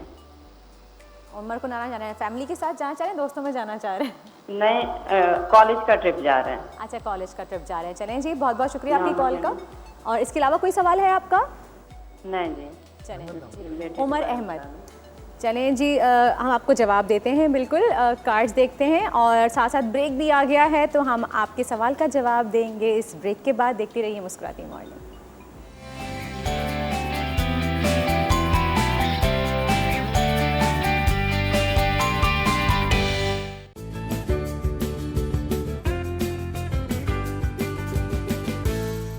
बात कर लेंगे। जी जनाब, वेलकम बैक। वापस आ गए हैं हम ब्रेक से, और जैसे कि आपने देखा कि किचन क्वीन हमारी जो है वो आ चुकी हैं हमारे सेट पे, और अब कुछ मज़े मज़े के खाने बनेंगे, तो वेलकम करते हैं। अस्सलाम वालेकुम शेफ़। वालेकुम अस्सलाम, कैसी हैं आप? मैं बिल्कुल कल की तरह। और जुम्मा मुबारक आपको। आपको भी जुम्मा मुबारक। कैसी हैं आप? आज आप बहुत अच्छी लग रही हैं, ब्लैक ब्लैक। हाँ, ब्लैक ब्लैक। क्या खिला रही हैं आज आप? आज क्योंकि फ्राइडे है, और फ्राइडे को मोस्टली हमारे घरों में मीठा लाजिम बन रहा होता है बिरयानी के साथ। तो जो है एक ट्रेंड चल रहा होता है ना हर घर में कि बिरयानी लाजिम हो रही होती है फ्राइडे या संडे को, साथ में कुछ मीठा भी बन रहा होता है। तो आज थोड़ा सा ट्रेडिशनल सा मीठा बना रहे हैं आप लोगों के लिए, खीर खास बना रहे हैं और कुछ खस्ता पूरियाँ बना रहे हैं साथ में। तो ये हम रेसिपी स्टार्ट करें? बिल्कुल, आपकी पहले रेसिपी बताइए। और आपको पता है मुनीज़ा, हमारी बिरयानी के चर्चे जो हैं वो टर्की तक हैं। ओए होए ज़बरदस्त। तुर्क से जो मेहमान आए हुए हमारे जो इतरुल के स्टार्स हैं, उन्होंने फरमाइश की है भाई आते ही गवर्नर साहब से कि उनको बिरयानी खानी है।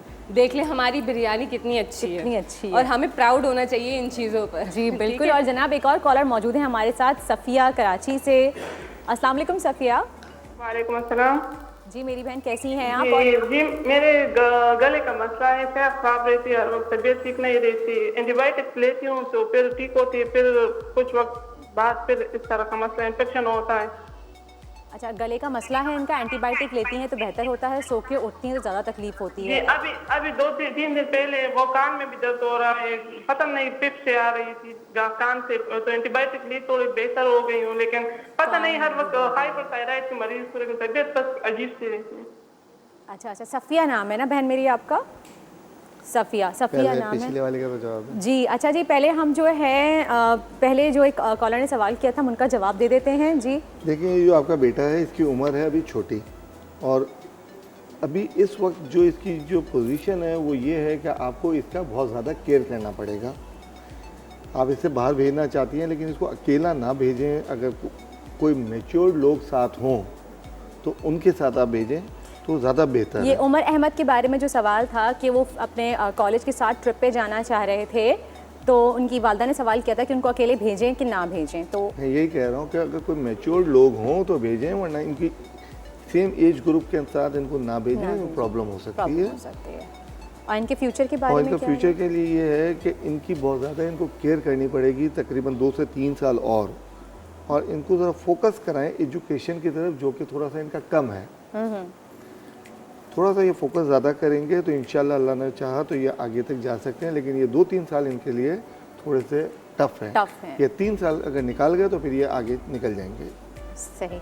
और घर में इनके ऊपर थोड़ी सी आप तवज्जो दें, इनको हर चीज़ में इतना इंडिपेंडेंट ना छोड़ें, तो चेक एंड बैलेंस ज़रूर रखें, वरना मसला बन सकता है। ठीक है जी। तो अभी हमारी जो अगली कॉलर थी अभी हमारी बहन, उनके लिए उनका नाम सफ़िया था, सफ़िया नाम था इनका। और सफ़िया कह रही थी कि इनकी तबीयत ख़राब रहती है, गला ख़राब रहता है, एंटीबायोटिक्स लेती हैं और कान में भी दर्द है, सो के उठती तो ज़्यादा ख़राब होता है। और इनका जवाब देते हैं, और फिर एक और कॉलर मौजूद है हमारे साथ, उनको भी हम लेंगे। आप इनका जवाब दीजिए। सफ़िया, आपको ऐसी कोई मेजर बीमारी नहीं दिखती है, जो बीमारी आपको है वो एलर्जी टाइप की चीज़ें दिख रही हैं, जिसके लिए आपको देसी इलाज करना ज़रूरी है। आप किसी हिकमत की या कोई देसी इस टाइप का इलाज करें मेडिकल से हट के, तो वो आपको लॉन्ग टर्म रिलीफ देगी। लेकिन अगर आप मेडिकल पे चलेंगी, आप 4 दिन दवाई लेंगी, 4 दिन के बाद छोड़ देंगी, तो आप फिर परेशानी होंगी। और ये सर्दी का मौसम आपके लिए ज़्यादा खतरनाक दिखता है। सर्दी का मौसम ज़्यादा खतरनाक है, एहतियात कीजिए मेरी बहन। और एक और कॉलर मौजूद है हमारे साथ, रबाब फ्रॉम शेखुपुरा। हेलो, अस्सलाम वालेकुम। हेलो रबाब। वालेकुम अस्सलाम, क्या हाल है मैम? बिल्कुल ठीक रबाब, आप कैसी हैं मेरी बहन, और क्या सवाल करना चाहेंगी जाफ़र साहब से? टीवी का वॉल्यूम आप स्लो करेंगी प्लीज़। शादी के हवाले से सवाल करना है। किसके हवाले सवाल करना है? रबाब, अपने टीवी का वॉल्यूम स्लो कर दीजिए ताकि आप फिर मुझसे फ़ोन पे बात कीजिए। अगर आप टीवी में देख के जवाब देंगी तो हम आपकी कॉल नहीं ले सकेंगे। कॉल ड्रॉप हो गई। तो प्लीज़ आप सब लोग जो कॉल करते हैं वो अपने टीवी का वॉल्यूम जो है वो बंद कर दिया कीजिए और फ़ोन पे ही बात का जो है वो आंसर दिया कीजिए। अगर टीवी को सुन के देंगे तो फिर यहाँ पर बहुत डिले आता है और आपकी आवाज़ क्लियर नहीं आती है। तो अब मुनीज़ा कुछ बना रही हैं, खीर बना रही हैं। मुनीज़ा, थोड़ी सी रेसिपी पूछ लेते हैं मुनीज़ा से। मैंने खीर जो है वो राइस को जो है बॉईल कर लिया, अच्छे से उसको मैश कर लिया और मैंने दूध डाला, उसमें मैंने राइस डाल दिए वो जो मैश हुए हुए थे। और अभी मैंने इसमें सिर्फ ब्राउन शुगर ऐड करी है और इसको हम पकाएंगे इतना कि इसमें थिकनेस आ जाए। उसके बाद हम इसके अंदर जो है कंडेंस मिल्क ऐड करेंगे, थोड़ा सा क्रीमी सा अच्छा सा फ्लेवर देने के लिए। साथ इसमें मिल्क पाउडर जाएगा और बस खीर के तो थोड़े से इंग्रेडिएंट्स होते हैं लेकिन वो इतनी मज़े की बनती है और हम लोग बहुत इंजॉय करते हैं खीर को। तो मुनीज़ा, खोया नहीं डाल रही हैं, फरमाइश आई है भाई। खोया नहीं, खोया हम नहीं डाल रहे, उसकी जगह हम मिल्क पाउडर डालें तो उससे भी फ्लेवर जो है बड़ा अच्छा आएगा। लेकिन खोए की तो अपनी बात होती है, वो तो आपने सही कहा। फरमाइश आ गई है इंशाल्लाह अब नेक्स्ट टाइम आएंगे ना तो हम खोए वाली खीर रख लेंगे। चलिए जी, एक और कॉलर मौजूद है हमारे साथ, रावलपिंडी से शाहिद साहब मौजूद हैं हमारे साथ। हेलो, अस्सलाम वालेकुम। वालेकुम मैडम, मुझे पूछना चाहता हूँ, मेरा बेटा मोहम्मद यासीन बाहर जाना चाहता है, 23 साल उम्र है, चले जाएगा, ये पूछना चाहता हूँ। दूसरा, मेरे बारे में मैं अक्सर बीमार रहता हूँ, ये पूछना हुआ। भाई, थोड़ा सा ठहर ठहर की बात कीजिए क्योंकि मुझे समझ नहीं आया आपका सवाल क्या है। आपका बेटा बाहर जाना चाहता है? मोहम्मद यासीन नाम है उसका। मोहम्मद यासीन नाम है, खड़ा हुआ है। कहाँ जाना चाहता है? शहर का नाम बताएंगे? तुर्की में। तुर्की जाना चाहता है, काम के हवाले से जाना चाहता है? जी जी, काम के बारे में। मोहम्मद यासिर नाम है बेटे का और वो तुर्की जाना चाहते हैं काम के हवाले से। और मैडम, मैं बीमार रहता हूँ अक्सर। इनका नाम क्या? अच्छा, आपका नाम शाहिद साहब है? जी, शाहिद हुसैन। ठीक है शाहिद साहब, आपको बिल्कुल जवाब देते हैं हम आपके दोनों सवालों का। बहुत बहुत शुक्रिया आपकी कॉल करने का।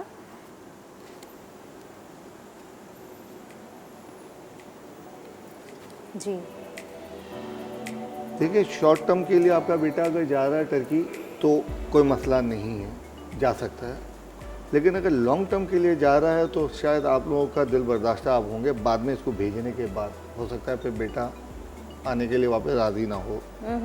तो ये ज़रा देख लीजिएगा, जाने के लिए कोई इशू नहीं दिखता है। डिफ़िकल्ट मसले हैं, जिस तरह आप सोच रहे हैं ये लॉन्ग टर्म में इस तरह नहीं होगा, इतना नहीं कमाएगा, लेकिन जा सकता है।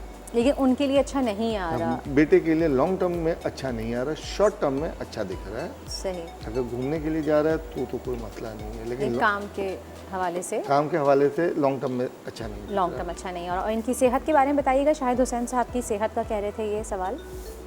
देखिए, इनकी जो सेहत का मसला है, ये किसी अच्छे डॉक्टर के पास जाएं। इनके फैमिली के टेंशन को ज़्यादा दिखते हैं, जिसकी वजह से ज़्यादा बीमार भी रहते हैं। इनको कहें कि इनका अपना टेम्परामेंट को कंट्रोल करें, अपना टेम्परामेंट कंट्रोल करें, घर का माहौल ज़रा अच्छा रखें, तो आई थिंक मसले तबीयत जल्दी सही हो जाएगी इंशाल्लाह। इंशाल्लाह फिर वही बात आ जाती है। ओके, रबाब की दोबारा से कॉल है शेखुपुरा से। जी रबाब, अस्सलाम वालेकुम। वालेकुम अस्सलाम मैम, मैंने अपनी शादी के बारे में पूछना है। 15 दिसंबर को मेरी शादी है। 15 दिसंबर को आपकी शादी है? जी बिल्कुल। पहले तो बहुत बहुत मुबारक हो आपको। अब शादी है तो क्या पूछना है शादी के बारे में आपको? अल्लाह ताला आपको खुश रखे। अच्छा है मेरे लिए या नहीं?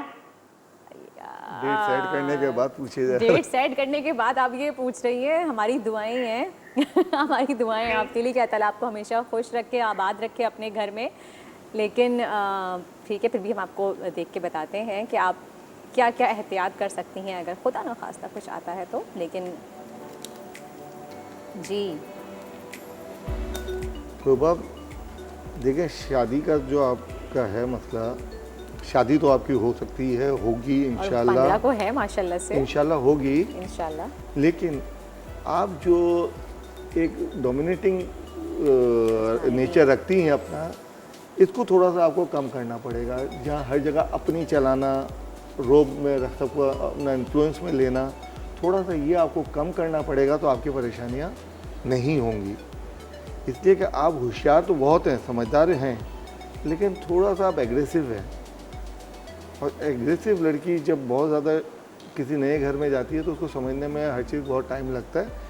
तो एग्रेसिव ने अपने एग्रेशन इतना ज़्यादा नहीं रखिएगा, पहले सारे माहौल को अपने हिसाब से चलाइए तो आपको कोई मसला नहीं होगा। लेकिन जो इस वक्त अपने मम्मी पेरेंट्स के घर में जिस तरह चल रही हैं उसको आपको चेंज करना पड़ेगा, थोड़ा सा तरीका चेंज करना पड़ेगा। तरीका चेंज करना पड़ेगा तो आपके लिए मसले नहीं होंगे। बहुत बहुत शुक्रिया। अब आपने दोबारा से हमें कॉल की और आई एम श्योर आप इन बातों पे जो है वो थोड़ा सा अमल करेंगी, थोड़ा सा अपना गुस्सा कंट्रोल रखेंगी, थोड़ा सा अग्रेशन जो है वो आप कंट्रोल रखेंगी, थोड़ा दरगुजर की तरफ ज़्यादा जाएगा, क्योंकि जब हम किसी नए घर में जाते हैं तो थोड़ा बहुत टाइम हम सबको लगता है एडजस्ट होने में। और हमारी दुआएँ हैं कि आप हमेशा खुश और आबाद रहें अपने घर में। तो आमीन सुम आमीन। तो जनाब वक्त हुआ है इस वक्त एक छोटी सी ब्रेक का, कहीं जाइएगा नहीं और आप कीप ऑन कॉलिंग।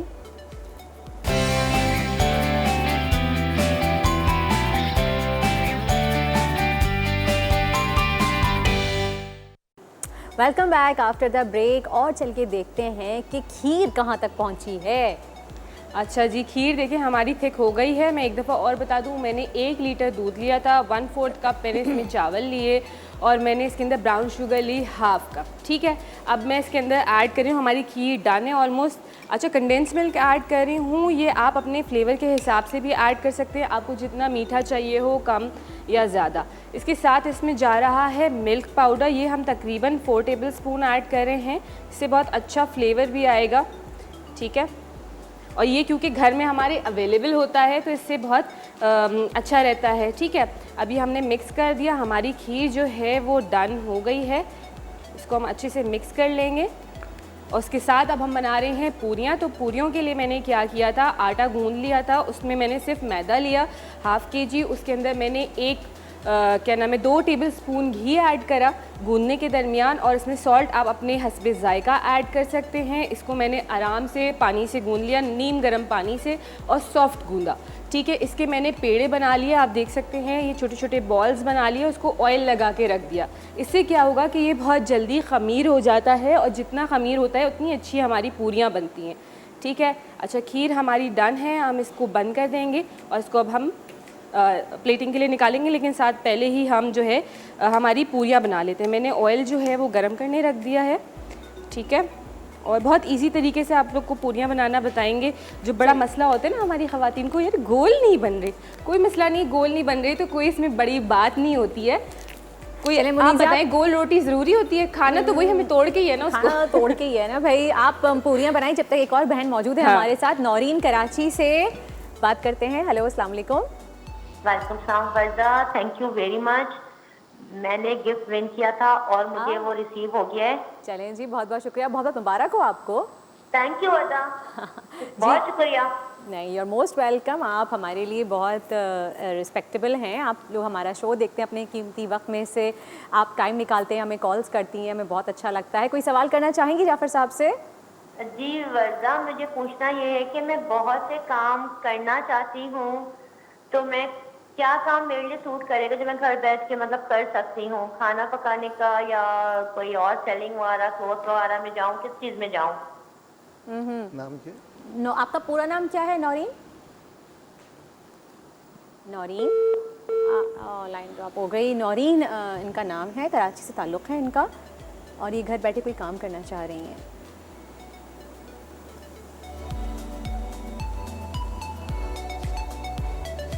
नौरीन, आप काम करना जो चाहती हैं, देखिए आप खाना पकाने का जो कह रही हैं ये कर तो सकती हैं, लेकिन इसमें इतनी आपको सक्सेस मिल नहीं सकती। खाना पकाने के अलावा अगर आप कोई ऑनलाइन बिजनेस कोई और करें, गारमेंट्स का, कोई रेडीमेड क्लोथ का, कपड़ों का, तो वो मेरे ख्याल से वो आपके लिए ज़्यादा बेहतर होगा। और जिस तरीके से जो आपका टेम्परामेंट है, थोड़ा सा आपको उसको बदलना पड़ेगा। जब तक आप अपना टेम्परामेंट नहीं बदलेंगी, आप अपने तौर तरीके नहीं बदलेंगी, आप कारोबार में जा नहीं सकती। इसलिए कि आप जिस तरीके की सोच से चल रही हैं वो कारोबारी सोच नहीं है। तो आपको पहले कारोबारी सोच डेवलप करनी है, शॉर्ट साइटेड नहीं सोचना है, लॉन्ग टर्म प्लान करके चलना है, थोड़ी सी इन्वेस्टमेंट साथ लेके चलनी है, तो आप सक्सेस हो सकते हो, अदरवाइज आप लॉस करोगे। चलें जी, एक और बहन मौजूद है हमारे साथ, फरवा लाहौर से। हेलो, अस्सलाम वालेकुम फरवा। जी वालेकुम सलाम, क्या हाल है आपका? ठीक है? मैं बिल्कुल ठीक हूँ सिस्टर, आप कैसी हैं? ठीक ठाक। मैं कब से आपकी कॉल मिला रही हूँ, मिल ही नहीं रही। मैं इतना शौक से आपका शो देखती हूँ ना। अरे thank you so much and I am really sorry, actually बहुत ज़्यादा कॉल्स आ रही होती हैं बैक टू बैक, तो थोड़ा सा कभी कभी टाइम लग जाता है, थोड़ा सा पेशेंस रखें, इंशाअल्लाह कॉल ज़रूर मिलेगी। आप बताइए आपका सवाल क्या है जाफ़र साहब से? मैंने प्रेगनेंसी के बारे में बात करनी है। मेरी 2 बेटियां हैं और 3-4 दफा मेरा मिसकैरेज हो गया, जिस वजह से मैं कंसीव नहीं कर पा रही। मैं इलाज भी बहुत करवा रही हूँ, लेकिन कुछ भी नहीं हासिल हो रहा मुझे। अच्छा जी, चलें, आपका पूरा नाम की ज़रूरत है, पूरा नाम बता देंगी बहन आप अपना? फरवा फयाज।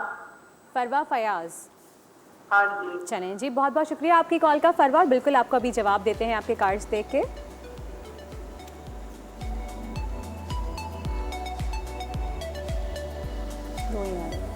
ठीक है फरवा, ख्वाहिश तो आपकी अच्छी है कि बच्चे हों, अल्लाह ताला वो अल्लाह के यहाँ देर तो किसी चीज़ की नहीं है, लेकिन इसके लिए आप ज़्यादा कोशिश ना करें।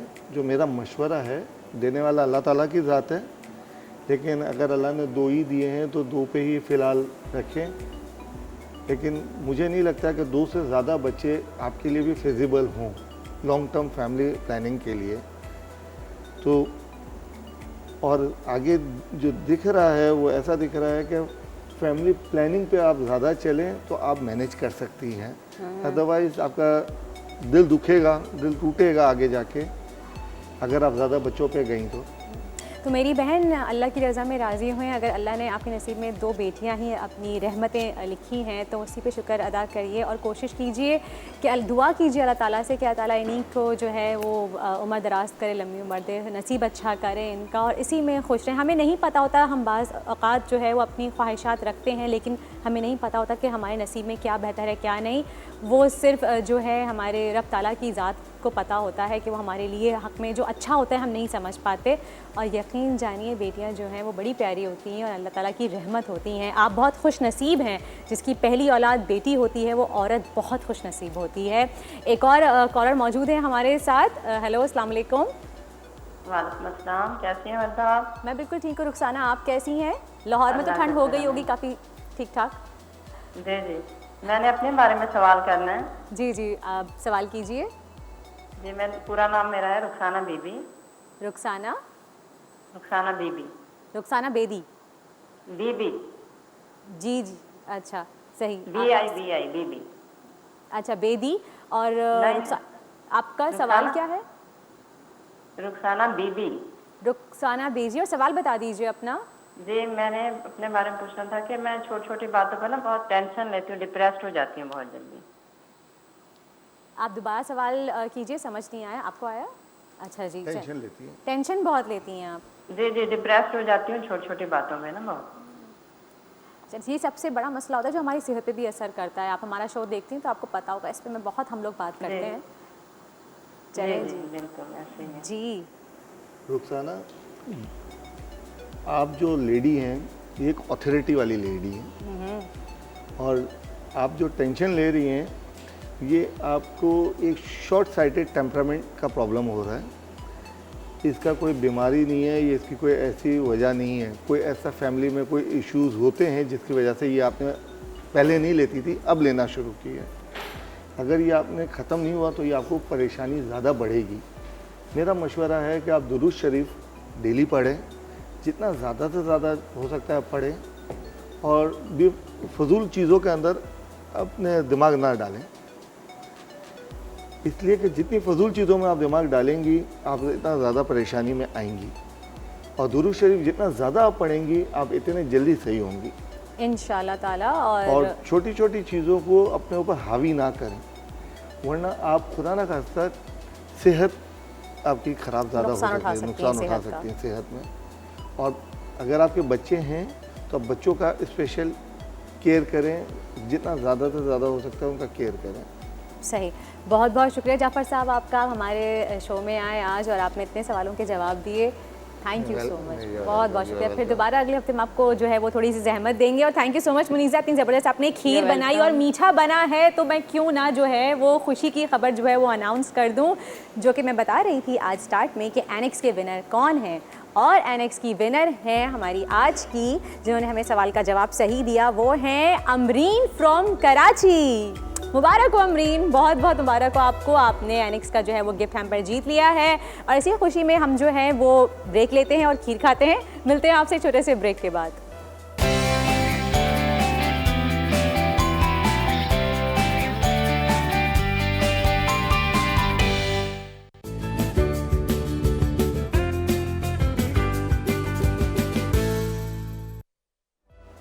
अस्सलाम वालेकुम, गुड मॉर्निंग एवरीवन। नाज़रीन, आज प्रोग्राम में हम गुफ्तगू करेंगे डॉक्टर साहब से आपके एक ऐसे मसले के ऊपर जो कि ऑलमोस्ट हर उम्र से जुड़ा है, लेकिन जब उम्र बढ़ती जाती है तो फिर जॉइंट्स का पेन बढ़ जाता है, बोन्स का जो है हमारा मसला बढ़ता जाता है और बहुत सारे मामलात जो हैं इसके साथ वो जुड़ जाते हैं। तो इसी मामले के ऊपर हम गुफ्तगू करेंगे कि आखिर क्या मामला है, किस तरीके से हैंडल किया जा सकता है सारी चीज़ों को, और क्या वाकई उम्र के साथ ही ये मामला एसोसिएटेड हैं या नहीं। हमारे साथ प्रोग्राम में मौजूद होंगे डॉक्टर मसूद उमर साहब, जो कि ऑर्थोपेडिक सर्जन हैं आगा खान से। उनसे बात करेंगे और जो भी आपके मसाइल हैं उनको डिस्कस करने की कोशिश करेंगे। अस्सलाम वालेकुम। वालेकुम। सर, सबसे पहले तो ये बता दीजिए कि ये जो बोन्स का मसला होता है, ये क्या बढ़ती उम्र के साथ एसोसिएटेड होता है या फिर ये जवान लोगों को भी हो सकता है लाभ? सो आई गेस आप कह रही हैं बोन पेन का मसला जी, right? बैक पेन हो सकता है या कोई और भी इसके साथ एसोसिएटेड जो मामलात हैं। तो सबसे कॉमन मसला हम माशरे में देखते हैं जो है ना, वो है ऑस्टियोपोरोसिस जी, राइट, विच इज़ ऑस्टियो मतलब बोन, पोरोसिस मतलब पोरस हो जाती है बोन। उसमें समझ लें कि अगर ये बोन है तो उसमें सुराख हो जाते हैं छोटे छोटे, यू नो, उसकी जो ब्रेकेबिलिटी है वो बढ़ जाती है, आसानी से टूट जाती है। So that is osteoporosis, right. So इसका ताल्लुक ख़वातीन में साइकिल्स के ख़त्म होने से डायरेक्ट ताल्लुक है, और जब हमारी ख़वातीन के वो पीरियड शुरू होता है, दैट इज़ बियॉन्ड 50-55 समटाइम्स, तो फिर ये आहिस्ता आहिस्ता अमल, क्यों ईस्ट्रोजन जो हार्मोन है वो ख़त्म हो जाता है बॉडी में, उसका एक और मकसद हड्डियों की मजबूती रखना है।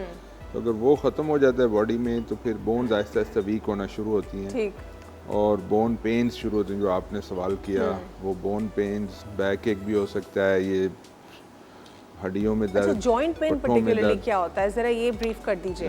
जॉइंट पेन इससे फ़र्क है, देखें बोन, दो बोन्स को मिलाएं तो जॉइंट बनता है, ठीक है। सो बोन एंड्स जो होते हैं, अल्लाह ताला ने, जैसे घुटना सबसे बड़ा जोड़ है, ऐसे दो हड्डियाँ आपस में मिली हुई हैं, एक ये थाई बोन और लेग बोन, उनके ऊपर चिकनाई है वाइट रंग की, जैसे कार्टिलेज कहते हैं, जो आपने देखा होगा, राइट। हम जो घरों में भी गोश्त खाते हैं, कार्टिलेज बोन, उसके ऊपर थिन सी बोन जो लेयर की होती है। So that cartilage is suppose to minimize friction. उसकी वजह से हम सारा दिन चलते हैं, सीढ़ी चढ़ते हैं, उठते हैं, बैठते हैं, पता भी नहीं चलता, एफर्टलेस होता है। जब वो कार्टिलेज घिस जाता है तो फिर बोन हड्डी हड्डी से टकराती है। अच्छा, ये इसलिए पेन होता है, तो यानी वो जो कार्टिलेज बोन होती है वो थिन हो जाती है, वो थिन आउट हो जाती है और ख़त्म भी हो जाती है। अच्छा, डेप्लेट भी हो सकती है, उसको कहते हैं आर्थराइटिस। अच्छा, आर्थ का मतलब है जोड़, आइटिस का मतलब सोजिश। तो सर ये दोबारा कैसे आएगी जब आर्थराइटिस की जो पेशेंट्स होती हैं, ख़वातीन अक्सर हमने देखा है उनको ये शिकायत होती है कि बहुत ज़्यादा पेन है, जॉइंट्स जो हैं बहुत ज़्यादा दर्द में मुब्तला हैं, तो ये कार्टिलेज बोन, तो ये तो एक नेचुरल प्रोसेस है, अल्लाह की तख्लीक की हुई चीज़, क्या ये इसको सिंथेटिकली या फिर सपोर्ट के लिए कुछ कर सकते हैं? नहीं, इस पर तो बहुत रिसर्च हो रही है कि कार्टिलेज की रीजनरेशन करा सकें हम। अभी तक कोई इसमें सक्सेस नहीं, कुछ मीडियम टर्म सक्सेस है कि सो सबसे पहले ये समझ लें एजिंग प्रोसेस है ना। सो एजिंग, जैसे हमारे बाल सफ़ेद हो जाते हैं, वो अब एक दफ़ा हो गए सफ़ेद तो हम ऊपर से कलर कर लेते हैं लोग, लेकिन वो अंदर से सफ़ेद ही निकलेगा, वो परमानेंट एजिंग चेंज। जी जी बिल्कुल। तो अब साइंस ये कर रही है कोशिश कि हम वो कार्टिलेज रीजनरेट कर सकें, या किसी तरह ऐसे चीज़ें पेशेंट को टैबलेट से या इंजेक्शन से कर सकें कि वो कार्टिलेज रीजनरेट हो जाए। इसमें कोई अर्थ शेकिंग अभी तक डिस्कवरी नहीं हुई है। उसको सपोर्ट करने के लिए कार्टिलेज को हम मुख्तलिफ चीज़ें करते हैं, इंजेक्शन देते हैं चिकनाई बढ़ाने के, टैबलेट्स भी होती हैं चिकनाई, जो कार्टिलेज बच जाता है उसको मजबूत करने के लिए, ताकि जोड़ की लाइफ को थोड़ा बढ़ाया जा सके, इतनी जल्दी डिजेनरेशन ना हो जाए। ठीक। और सर ये जो जॉइंट पेन का जो मसला होता है जिन पेशेंट्स को, उनको पर्टिकुलरली क्या क्या ट्रीटमेंट्स दिए जाते हैं कि वो थोड़ा बेहतर हो सके, जो फ्रिक्शन क्रिएट हो रही है वो रिड्यूस हो सके? सब जैसे मैंने कहा, दिस इज एजिंग प्रोसेस। जब तक आप हैं और आपको जो आर्थराइटिस हो गया, it will continue with your, और बढ़ती है उम्र के साथ बढ़ेगा, इसमें कोई दो राय नहीं। अब ये कि हम क्या कर सकते हैं एज ए डॉक्टर, पेशेंट खुद क्या कर सकते हैं। सबसे पहले तो लें पेशेंट क्या कर सकते हैं। पेशेंट देखें, सबसे पहले ओबेसिटी, भारी जिस्म जिनके होते हैं, ख़वातीन या सर आप खुद ही आ गए नेक्स्ट सवाल के ऊपर। ओके, इसको तो हमारे कंट्रोल में, यानी पेशेंट के कंट्रोल में है कि अगर मेरा जिस्म भारी है और मैं खुराक से उसे कंट्रोल कर सकता हूँ तो व्हाई नॉट, क्यों नहीं करूँ। तो उसका डायरेक्ट ताल्लुक हमारे जोड़ों से है। जोड़ एक तरह से तो हमारे, सर यानी अगर कोई जवान शख्स है और लेकिन उसका वेट बहुत ज़्यादा है तो भी उसको जो है जॉइंट पेन हो सकता है? वो देखें, वो तो बिल्कुल बड़ा डायरेक्ट ताल्लुक है। उसके हार्ट पे भी रिस्क है, उसके ब्लड प्रेशर पे भी रिस्क है, उसकी किडनीज पे भी रिस्क है, उसके जॉइंट्स पे भी रिस्क है। ओबेसिटी, लेकिन जवान शख्स तो अपने आप को जो है ओबेसिटी से निकाल सकता है, वो हिम्मत करके कर लेगा, लेकिन जिनकी उम्र बढ़ जाती है सर, वो अपनी कोशिश करें भी वेट लूज़ करने की तो उनकी नहीं होती अनफॉर्चुनेटली। फिर ऐसे पेशेंट्स को हम किस तरीके से ट्रीट कर सकते हैं? क्योंकि जवानों का तो इलाज यही है, उनको पतला होना पड़ेगा, हर बीमारी से वो बचेंगे। लेकिन अगर जिसकी एज ज़्यादा है, 40 प्लस है, 50 प्लस है, वो अब नहीं कर सकते, वो जितनी भी कोशिश करें, खाने खाते हैं, कम करते हैं उन अशिया को, तो उससे कोई और प्रॉब्लम्स उनको हो जाती हैं। वो एक्सरसाइज की तरफ जाते हैं, उससे कोई और प्रॉब्लम्स हो जाती हैं, तो वो तो बेचारे बड़े ही प्रॉब्लम में। देखिए मैं आपको बता दूँ, किया जा सकता है। पहले वज़न कम करना एक जिहाद के तौर पे इसे कम नहीं है, मतलब इतना मुश्किल है, बट इट्स नॉट इम्पॉसिबल। ठीक है। अगर हमने सिर्फ डाइट में से कार्बोहाइड्रेट को कम करना है, प्रोटीन को और वेजिटेबल जो फाइबर है उसको लेते रहना है। ठीक। तो कार्बोहाइड्रेट हम ज़्यादा खाते हैं तो वो जमा हो जाता है फैट में कन्वर्ट होके, जिससे कि हम बल्की हो जाते हैं। राइट, चाहे हम यंग हों या एल्डरली। जो भी कार्बोहाइड्रेट्स वाली चीज़ें होती है वही तो सारी मज़े की होती है पाकिस्तानियों के लिए specifically. Obviously.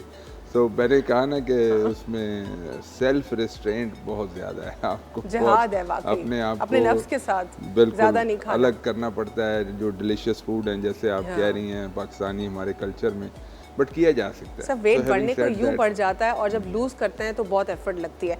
Coming back to this joint issue, जिस तरह आपने बताया कि ओबेसिटी जो है ये सबसे एक मेन चीज़ है जो कि आपको जॉइंट पेन की तरफ लेकर जा सकती है। कार्टिलेज बोन, अब तक ऐसा कोई रिसर्च नहीं हुई अप्रूव कि कार्टिलेज बोन को दोबारा से रीजनरेशन की तरफ लेके आया जा सके। दूसरी तरफ हम ये भी देखते हैं कि जो ख़वातीन होती हैं उनकी प्रेगनेंसी के बाद अगर वो नेचुरल बर्थ नहीं है, अगर सी सेक्शन है, तो उसके बाद जो है बहुत सारी ख़वातीन ये शिकायत करती हैं कि उनको बैक पेन परमानेंटली हो गया है। और लड़कियों की उम्र होती है 25-26 साल, 28 साल, लेकिन उनको बैक पेन लाहक हो जाता है। ये इसकी क्या वजह है? नहीं, सी सेक्शन बजाते खुद तो बैक एक नहीं देता। आजकल हम पेनलेस डिलीवरी की तरफ चले गए हैं, जिसका मतलब ये है कि जब डिलीवरी से पहले या डिलीवरी के टाइम पे, यानी उस पेरीपार्टम पीरियड में एपिड्यूरल इंजेक्शन, कमर में इंजेक्शन लगा दिया जाता है, तो ये नीचे का हिस्सा सुन्न हो जाता है जी, जिससे कि डिलीवरी एक एफर्टलेस और पेनलेस चीज़ हो जाती है। एनेस्थीसिया वाले डॉक्टर हमारे हॉस्पिटल में ऑफ़र करते हैं और बड़ा सक्सेसफुल चीज़ है। और डिलीवरी के बाद भी 1-2 दिन उसे रखा जा सकता है ताकि पेन जो अगर वहाँ स्टिचेस वगैरह आए हैं तो वो भी पेनलेस हो जाएं। वो इंजेक्शन की बाद दफ़ा सुई अगर ज़ाहिर इट्स अ ब्लाइंड प्रोसीजर, कमर में टीका लगाना, exactly, so that is possible, लेकिन एक्सपीरियंस्ड हैंड्स में it's a very safe procedure. ऐसा भी कुछ केसेस में ऐसा भी तो हो सकता है ना कि एक बार में बॉडी उनकी जो है वो अफेक्ट ही ना है, सुनी ना हो, फिर दूसरा इंजेक्शन अगर लगा दिया उसी वक्त, तो फिर उनको नुकसान क्या लॉन्ग टर्म चलेगा? नहीं, लॉन्ग टर्म नहीं चलता। लॉन्ग होता है, हमने भी पेशेंट्स देखे हैं जिनको एपिड्यूरल या स्पाइनल के बाद कुछ अर्सा बैक एक रहता है, but most of them resolve. ऐसा कोई परमानेंट डैमेज, इतनी सी बहुत पतली नीडल होती है, कोई परमानेंट डैमेज नहीं कर सकती है, very rare for it to do. especially if in experienced hands, so it's a very successful procedure. ठीक सर, इसके अलावा जो ये अर्कुनिसा का जो दर्द होता है ख़वातीन में, ये भी बढ़ती उम्र के साथ दर्द होता है, ये दर्द है क्या और इसका क्या प्रोसीजर है ठीक होने का? अर्कुनिसा वो ज़ाहिर है जैसे इसमें वर्ड निसा आता है तो probably related to females, but होता है ये दोनों को जेंडर्स को है, मेल फीमेल दोनों में होता है, यंग एंड एल्डरली दोनों में होता है, एज ग्रुप्स भी दोनों में होता है।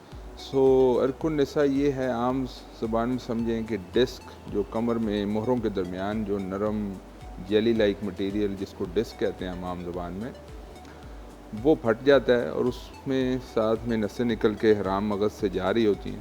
सो हराम मगज़ अगर ये मोहरा है, हराम मगज़ ऐसे पड़ा हुआ है, सो उसके हर लेवल पे डिस्क निकल के नर्व्स निकल के जा रही हैं और डिस्क अगर फट जाएगी तो वो उस पर प्रेशर डालता है।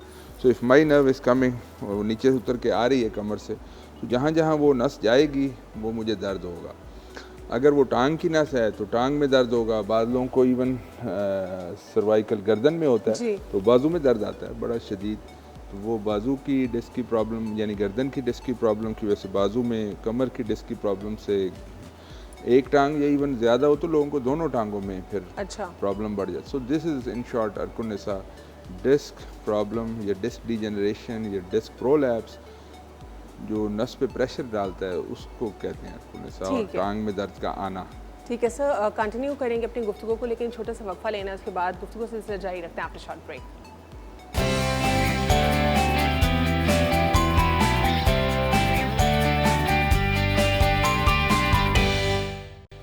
Welcome back after short break. नाज़रीन, ब्रेक से कबल हम प्रोग्राम में गुफ्तगू कर रहे थे जॉइंट पेन के हवाले से, कुछ आर्थराइटिस के हवाले से भी बात की, अर्कुनिसा के हवाले से भी बात की, और डॉक्टर साहब ने ये भी बताया कि जो बढ़ती उम्र होती है सिर्फ इसके साथ ये मामला एसोसिएटेड नहीं है, लेकिन ये जवान अगर आप हैं तो तब भी आपके साथ हो सकता है, और ओबेसिटी जो है इसका एक इम्पॉर्टेंट एलिमेंट है, अगर आप उसको ख़त्म कर लें तो आप इन चीज़ों से जो है बच सकते हैं।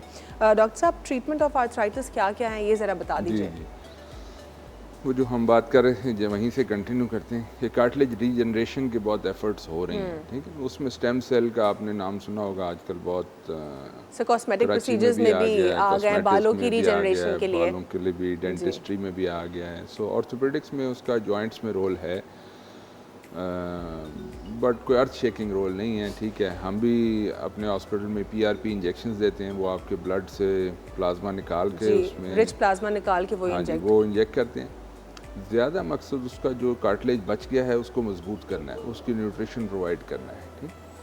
सो उसी तरह फिर हाइलुरोनिक एसिड एक इंजेक्शन आता है, वो दे सकते हैं। सो ये इंजेक्शन ट्रीटमेंट। ये हाइलुरोनिक एसिड तो जो कॉस्मेटिक या डर्मेटोलॉजी की इंडस्ट्री में हम देखते हैं वो तो गोरा होने के लिए देते हैं, गोरा हो सकता है क्या इंसान? हाँ, मुझे उसकी नॉलेज नहीं, बट ये जोड़ों की कार्टिलेज का एक इम्पॉर्टेंट कंपोनेंट है ये। अच्छा।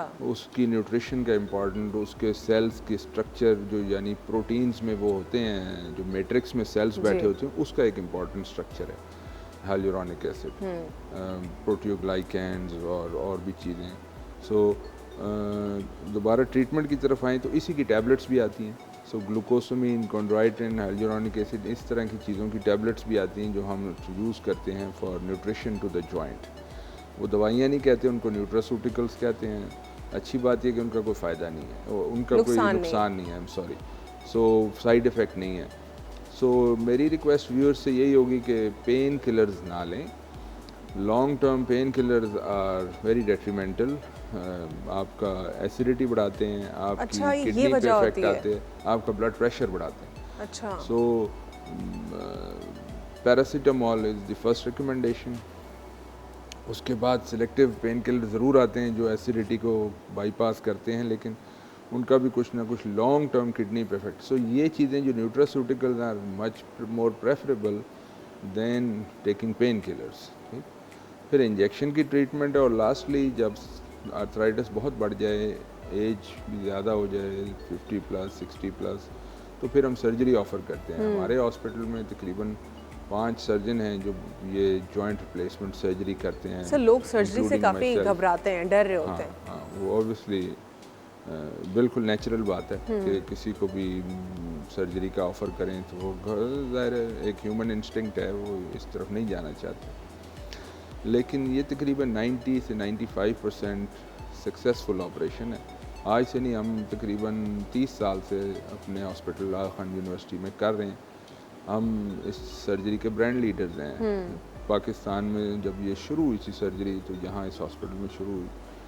जब मैं तो ट्रेनी था, जूनियर था बहुत, उस वक्त से आज तक बड़ा सक्सेसफुली ये एक घुटना या दोनों घुटने जिनके दोनों हैं, हिप जॉइंट्स हैं, शोल्डर जॉइंट्स हैं, एल्बोज़ हैं, जिनको भी जहाँ जहाँ आर्थराइटिस हो, surgical treatment is very successful. इसमें यकीनन साइंस ने बहुत तरक्की की है, टेक्नोलॉजी की बहुत advancement, positive for human betterment सामने आई है। एक और सवाल भी लोगों के जहनों में होता है सर्जरी का। जब हम सुनते हैं सर्जरी का, लोग ये सुनते हैं कि इसके आफ्टर इफेक्ट्स बहुत बुरे होंगे, कॉन्सिक्वेंसेस अच्छे नहीं होंगे, ऐसा कुछ होता है? वही बात जो हम सी सेक्शन में कर रहे थे ना, आप पेनलेस सर्जरी की तरफ जा। सो जो घुटनों की, हिप जॉइंट्स की सर्जरी, एपिड्यूरल इंजेक्शन लगाते हैं। इवन मरीज़ जाग रहे होते हैं, यकीन करें हमसे बातें कर रहे होते हैं during surgery, and we are doing their surgery on their knees, they are awake. Surgery कर ली तो उनको शिफ्ट किया वार्ड में, बेड में, and they are pain free for the next 48-72 hours. So पता भी नहीं चलता मरीज़ को कि सर्जरी हुई। 48 आवर्स के बाद उनको चलाना शुरू कर देते हैं। हाँ, वो जिनमें ये इंजेक्शन ना लग सके, किसी वजह से उनको कमर में आर्थराइटिस है, सही नहीं लग सका, तो फिर उनको फिर इंजेक्टेबल एनेस्थीसिया देते हैं, लेकिन पेन कुछ ना कुछ रहता है फिर उनके। बहरहाल पेन मैनेजमेंट काफ़ी एडवांस हो, बताते खुद एक साइंस बन चुकी है पेन मैनेजमेंट।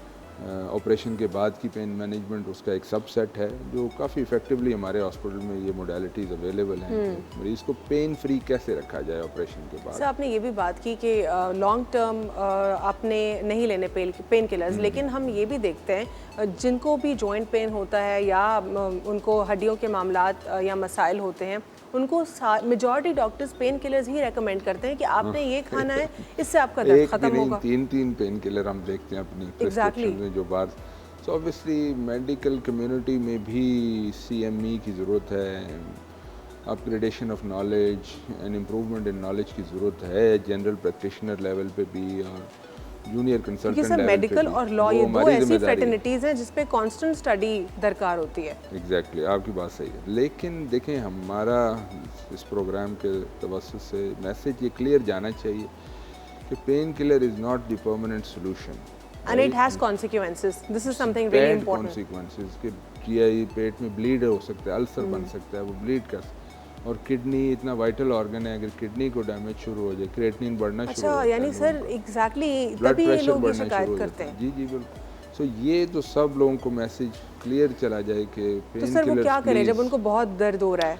देखें, बहुत दर्द में बिल्कुल ठीक है, एक गोली ले लिया आपने। फॉर एग्जांपल, आप एक दिन बाज़ार चले गए, आपको जाना पड़ गया, मजबूरी, बहुत दिन चलना पड़ गया, उस बहुत मतलब देर तक एक दिन में चलना, आप एक टैबलेट ले लें which is once in a blue moon, जैसे कि हफ्ते में एक दफ़ा या 2 हफ्ते में एक दफ़ा, तो वो कोई बुराई नहीं है, बट वेरी रिस्ट्रिक्टेड। और आपने ये कहा कि न्यूट्रास्यूटिकल्स की तरफ आएँ। हम तो काफ़ी सक्सेसफुली यूज़ करते हैं विद कोई उसका भी अर्थ शेकिंग रिज़ल्ट नहीं है, लेकिन देखिए मैं ये कहता हूँ कि उसका कोई साइड इफ़ेक्ट नहीं है, उससे कोई नुकसान नहीं है, और कुछ ना कुछ इम्प्रूवमेंट उससे कुछ ना कुछ आती है। ठीक है सर, एक कॉल आई थी हमारे पास, लेकिन वो कह रही हैं कि उनका मैसेज हम फॉरवर्ड कर दें। उनका ये कहना है कि जो इंजेक्शंस लगते हैं पेन के लिए, जॉइंट पेन के लिए, यही सवाल था, जॉइंट पेन के लिए जो इंजेक्शंस लगते हैं उसकी कॉस्ट क्या है और कितने उसकी सिटिंग्स होती होंगी? अच्छा देखें, अच्छा सवाल है। जॉइंट पेन का जो इंजेक्शन है ना, उसमें स्टीरॉयड होता है और लोकल एनेस्थेटिक होता है, और 2-2.5 हज़ार रुपये का इंजेक्शन होता है। अच्छा, अब जो सिलसिला अब शुरू हुए, लोग हज पे जाते थे, उम्रे पे जाते थे, तो इतना आर्थराइटिस, ये एक फ़िज़िकल इबादत है, चलना है, मतलब बहुत उम्रा करना है, तवाफ़ करना है, सही करनी है, उसमें हम लगा देते थे ये, वो 20 दिन या 40 दिन भी हज पे गए तो वापस आ गए, वो पीरियड कवर हो जाता है बड़ा अच्छा। तो अल्लाह का शुक्र है, वो आराम से कर लेते थे, रीज़नेबली आराम से। लेकिन उस वो शॉर्ट ड्यूरेशन के लिए होता है, ज़्यादा से ज़्यादा 2 महीने चलेगा, 3 महीने चलेगा ना। सो फिर आता है लेवल ऑफ इंजेक्शन की चिकनाई बढ़ाने के इंजेक्शन, वो ज़रा महंगे हैं। उसकी क्या कॉस्ट है? तकरीबन हमारे हॉस्पिटल में जो सिंपल चिकनाई बढ़ाने वाला अराउंड 40,000, और जो प्लाज्मा वाला मैं इंजेक्शन का बता रहा, दैट्स अराउंड 50,000 इंजेक्शन पर इंजेक्शन। सो ज़ाहिर है क्योंकि उनके लिए मशीनरी रिक्वायर्ड है और पेरिफेरल अरेंजमेंट रिक्वायर्ड है, तो वो कॉस्ट फिर बढ़ जाती है। लेकिन ये जो सिंपल पेन का इंजेक्शन है वो स्टीरॉयड होता है, लोकल एनेस्थेटिक के साथ देते हैं, that's effective but only for a very short duration. ये जो प्लाज्मा हैं और ये जो जेल वाले हैं, ठीक है सर, इसको 2 हिस्सों में डिवाइड कर देते हैं ताकि और व्यूअर्स को ज़रा क्लैरिटी हो। जो आपने 2500 तक का इंजेक्शन की कॉस्ट बताई, 2-2.5 हज़ार की, डिपेंड करती है हॉस्पिटल कौन सा हॉस्पिटल में लग रही है, कौन से प्रैक्टिशनर्स कर रहे हैं। वो सिर्फ पेन को रिड्यूस करने के लिए, ख़त्म करने के लिए, जो कि टेम्प्रेरी बेसिस की होगी। अब सेकंड प्रोसीजर के ऊपर आ जाते हैं, जो कि आप कह रहे हैं कि चिकनाई बढ़ाने के लिए, जो कि कार्टिलेज ख़त्म हो गई है उसके लिए पर्टिकुलरली होगा, यानी ताकि आपको आराम आए और आपके लिए रिलीफ हो। ये ज़रा एक्सपेंसिव प्रोसीजर है। ये 50,000 तक का भी हो सकता है या फिर हॉस्पिटल्स में, हॉस्पिटल टू हॉस्पिटल डिपेंड करता है हर एक की कॉस्टिंग। एक और कॉल है सर हमारे पास। अस्सलाम वालेकुम।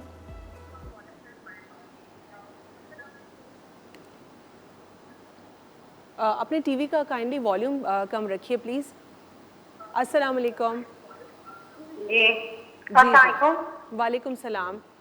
जी मैं सरगोदा से बात कर रही हूँ। जी मेरा जी नाम रानी है, मैं सरगोदा से बात कर रही हूँ। जी जी गुड मॉर्निंग, कैसी हैं आप? मेरा मसला ये है कि मुझे ना 3 हफ्तों से ना पेन हो रही है बाएं टांग में। ठीक है, बाएं टांग में पेन, बाएं टांग में पीछे से वो जोर से दर्द होता है, पूरी पिंडली में तक जा रहा है। होम्योपैथी की मेडिसिन यूज की है लेकिन उनसे फर्क नहीं आ रहा। मुझे एलर्जी भी है, इस वजह से ना और मेडिसिन मैं यूज नहीं कर रही। मुझे एलर्जी वो बढ़ न जाए, इस्लामाबाद से वैक्सीन लगवा रही हूँ, तो प्लीज उसका कोई हल बताएं। अच्छा ये भी बता दीजिए आपकी उम्र क्या है इस वक्त? जी मैं 42। ठीक है, इससे पहले कोई और आपकी कोई सर्जरी या कुछ प्रोसीजर तो नहीं हुआ? जी मेरे सिजेरियन हुए हैं बच्चे सारे। ठीक है डॉक्टर साहब, आपने कोई सवाल करना है? नहीं, जो मुझे समझ आया इनको बाईं टांग में पिंडली तक दर्द जा रहा है जी, और कमर में भी दर्द होगा जी, और कुछ महीने से हो रहा है वो कह रही हैं। ठीक, जी जी हम आपको आपका जवाब देते हैं। देखें इस पे हम ऑलरेडी बात कर चुके, लेकिन ये जो टांग से कमर से उतर के टांग में दर्द आए, वो उसको अर्को निसाम ज़बान में, हमारी ज़बान शियाटिक पेन या रेफर्ड पेन या रेडिकुलर पेन एक्चुअली कहते हैं। सो ज़्यादा उसकी वजह यही होती है कि कमर में मोरों के दरमियान जो नरम गोश्त या जेली लाइक मटेरियल, उसको डिस्क कहते हैं, वो अपनी जगह से हिल जाता है। क्यों हिल जाता है? कोई भारी काम किया, कोई आपने वज़न उठा लिया, किसी गलत एंगल पे उठा लिया। इवन मेरे पास पेशेंट्स आते हैं, वो सुबह वॉश बेसिन में मुंह धो रहे होते हैं, सीधे होते हैं, तो एकदम they get severe pain, back pain और इवन ये अर्कोनिसा टाइप पेन भी हो। सो छींक आती, बहुत ज़ोर से छींके, तो गलत पोस्चर में बैठे थे, तो एकदम पोस्चर, बॉडी का पोस्चर बिल्कुल सीधा होना चाहिए, ठीक तरीके से बैठे। शुरू होने के फिर जो ये हाउस वाइफ्स होती हैं, काफ़ी भारी काम बाज़ दफ़ा कर रही होती हैं, कपड़े धोना, यू नो। तो ये कॉलर को क्या एडवाइस करेंगे? क्विकली बता दें, ब्रेक पे जाना है और भी कॉल्स आ रही हैं सर। बिल्कुल। सो इसमें अगर पेन बहुत सीवियर है तो yes, painkiller are recommended for a short brief period of time, 1 week, 2 week, even 3 weeks. और इसके साथ नर्व पेन की अलग दवाइयाँ आती हैं, जैसे मैंने कहा पेन मेडिसिन एक साइंस, नर्व पेन जिसमें गाबापेंटीन, प्रीगैबलिन, लिकोसामाइड और लेफ्लुनामाइड, उस तरह की दवाइयाँ हम फिर यूज़ करते हैं ताकि नर्व पेन को कम किया जा सके। और obviously she needs rest, she needs heat therapy to the back, कुछ जो है ना ऑयल रबिंग वगैरह, massage, that should help also. ठीक है, आपने मसाज करना है, आपने थोड़ा आराम करना है, घर में बहुत ज़्यादा काम ना करें, कुछ टाइम के लिए जो है आप आराम कर लें, और साथ में जो हीट थेरेपी है टकोर वो भी करें, और पेन किलर की तरफ जाएं क्योंकि बहुत ज़्यादा आपको पेन हो रहा है। इसी को कंटिन्यू करेंगे और एक छोटा सा वक्फा लेंगे, प्रोग्राम कंटिन्यू होगा आफ्टर शॉर्ट ब्रेक।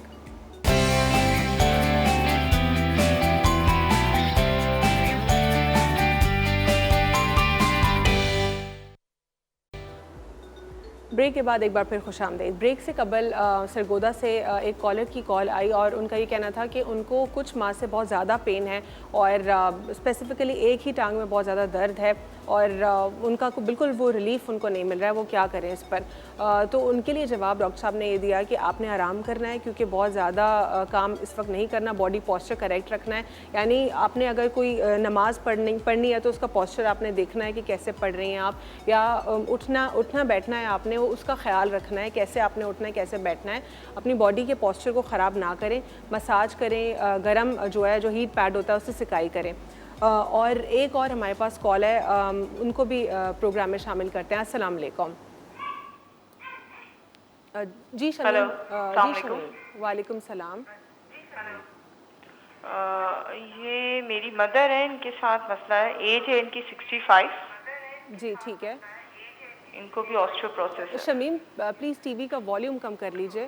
टीवी ठीक है, ऑस्टियोपोरोसिस है और 65 आपकी मदर की एज है। डॉक्टर साहब कुछ और पूछना चाहेंगे आप? एक्चुअली इनको ज़्यादातर डॉक्टर्स जो है उन्होंने इनको ऑपरेशन का कहा था। ठीक है। किस चीज़ का ऑपरेशन? और ऑपरेशन किस चीज़ का? घुटनों का। घुटनों का ऑपरेशन। Knee replacement.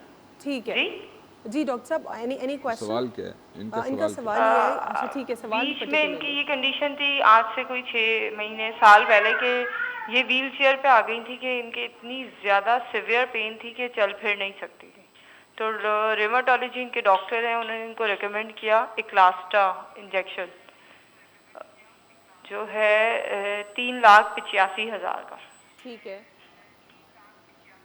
तो फिर अब प्रॉब्लम क्या है इस वक्त? वो उनको उस टाइम लगा, अब वो बिल्कुल उसके बाद काफ़ी रिकवरी आई थी, ठीक हो गई थी, तो 6 साल बाद अब फिर उसी कंडीशन पे आ गई। अच्छा ठीक है। अब इतना मतलब महंगा इंजेक्शन अफोर्ड नहीं कर सकते दोबारा, और डॉक्टर अब कह रहे हैं कि मतलब अब इतना ज़्यादा आपका बढ़ गया मसला कि आप ऑपरेशन करा लें। अब इनकी एज इतनी ज़्यादा है और ब्लड प्रेशर की ये पेशेंट है, अस्थमा इनको है और शुगर इनको है और वेट इनका ज़्यादा है। तो अब हमने ये मतलब हम समझ नहीं पा रहे कि हम करवाएं ऑपरेशन या नहीं। ठीक है जी, आपको इसका जवाब देते हैं जी डॉक्टर साहब। अच्छा, पहली बात तो ये कि ऑस्टियोपोरोसिस अभी भी है। इन्होंने काफ़ी अर्सा पहले क्लास्टर ट्रीटमेंट कराया। क्लास्टर वो इंजेक्शन होता है जिससे कि ऑस्टियोपोरोसिस का इलाज किया जाता है, साल में एक दफ़ा देते हैं। लेकिन जो प्राइस ये बता रही हैं इतनी नहीं होती। It's one injection cost around 20-25,000 rupees. अच्छा 20-25,000 कॉस्ट तो होती ये है। तो बहुत ज़्यादा बता रही हैं। तो वो 5 साल तक भी दिया जाए तो लाख सवा लाख का टोटल इलाज है। अच्छा एनी हाउ, तो 5 साल दे दें तो फिर उसके बाद 2 साल ड्रग हॉलीडे होता है, फिर आप रुक जाते हैं, ये दवाई नहीं देते, इसको कंटिन्यू नहीं करते, और फिर 2 साल बाद आप बोन डेंसिटी दोबारा कराएं और फिर रीस्टार्ट कर सकते हैं इस जैसी मेडिसिन या इस जैसी सिस्टर ड्रग्स। ये जो 6 साल पहले हुआ है तो ये क्या इसकी डिफरेंट इंटरवल्स में डिफरेंट इंजेक्शंस लगे होंगे या एक इंजेक्शन लगा होगा जो कि 6 साल तक जिसने रिलीज किया जो होगा? इंजेक्शन का नाम ये ले रही है ना वो साल में एक दफ़ा लगाया जाता है फॉर 5 ईयर्स। तो सर 3 लाख और उन्होंने लेकिन लगाया एक ही बार है, वो कह रही है। वो मुझे नहीं पता, वो तो उस पर बहस कुछ हम नहीं कर सकते यहाँ पे। जो मुझे पता है इसकी प्राइसिंग वो मैंने बता दी। अब उनका दूसरा सवाल ये था, क्रॉस चेक कर लीजिए आप। सबसे पहला तो एक ये पॉइंट है, सवाल ये था कि उनका जॉइंट्स का क्या करना है जी। सो दिस इज देखें, सर्जरी उन्हीं लोगों के लिए बेस्ट है जो जितने ज़्यादा डिसेबल्ड होते हैं। अच्छा right. So if she is wheel chair bound तो हम ज़ाहिर है तो यहाँ मफरूज़े पे बात, क्योंकि मैंने एक्सरे नहीं देखा, पेशेंट नहीं देखे, बहुत सारे और भी मसाइल बहुत अच्छा बेनिफिट है। जिस तरह वेट भी है और शुगर और बहुत सारे blood pressure. Most of the patients in this age group have sugar, have blood pressure, थोड़ा बैठ के वज़न भी बढ़ जाता है, जिस्म भारी हो जाता है। सो जब तक हम उनके नीड्स को एड्रेस नहीं करें वो चलने के काबिल नहीं हो सकते। चलेंगे तो शुगर भी बेहतर रहेगा, हार्ट स्टेटस भी बेहतर रहेगा, वो ना चलने से ही सारी ये बीमारियाँ जमा होती हैं। ठीक है। So obviously she needs to be seen, anaesthesia checkup होगा, हार्ट का चेकअप होगा, ब्लड प्रेशर का, डायबिटीज़। जब ये सारे चेकअप हो के ये सारे कंडीशंस ऑप्टिमाइज होंगे तब ये ऑपरेशन किया जाता है। ठीक है। वो फैसिलिटी हमारे हॉस्पिटल में है, अंडर वन रूफ ये सब चीज़ें अवेलेबल हैं। आपने ये भी सजेस्ट कर रहे हैं ना कि वो एक बार फिर जो है क्रॉस चेक कर लें, जो इंजेक्शन की प्राइसेस वो प्राइस बताई उन्होंने, दैट इज़ टू हाई, लेकिन वो बिल्कुल ही एक्सेप्टेबल नहीं है जो प्राइस उन्होंने बताई। तो कहीं और हॉस्पिटल में उसको क्रॉस चेक कर लें वो। हाँ, हमारी तरफ आ जाए। वो देखें, प्राइस तो एक सेकेंडरी इशू है ना, लेकिन ड्रग वो ठीक है क्लास्टा, वो 5 साल तक लगती है, फिर विंडो लिया, ड्रग हॉलीडे लिया जाता है, गैप लिया जाता है और फिर रीस्टार्ट की जाती है बोन डेंसिटी चेक करा के। That's the usual scheme of plan of action. जी बहुत बहुत शुक्रिया सर प्रोग्राम में शिरकत करने के लिए। बहुत ज़्यादा इन्फॉर्मेटिव प्रोग्राम था और इस पे डॉक्टर साहब ने हमें बताया कि ट्रीटमेंट आर्थराइटिस का क्या हो सकता है, जॉइंट पेन हर उम्र में हो सकता है, सिर्फ ख़वातीन को नहीं हो सकता, और इसके अलावा और भी हमने बहुत सारे इश्यूज़ के ऊपर बात किया। आज के लिए इतना ही। अल्लाह हाफ़िज़। God bless you all.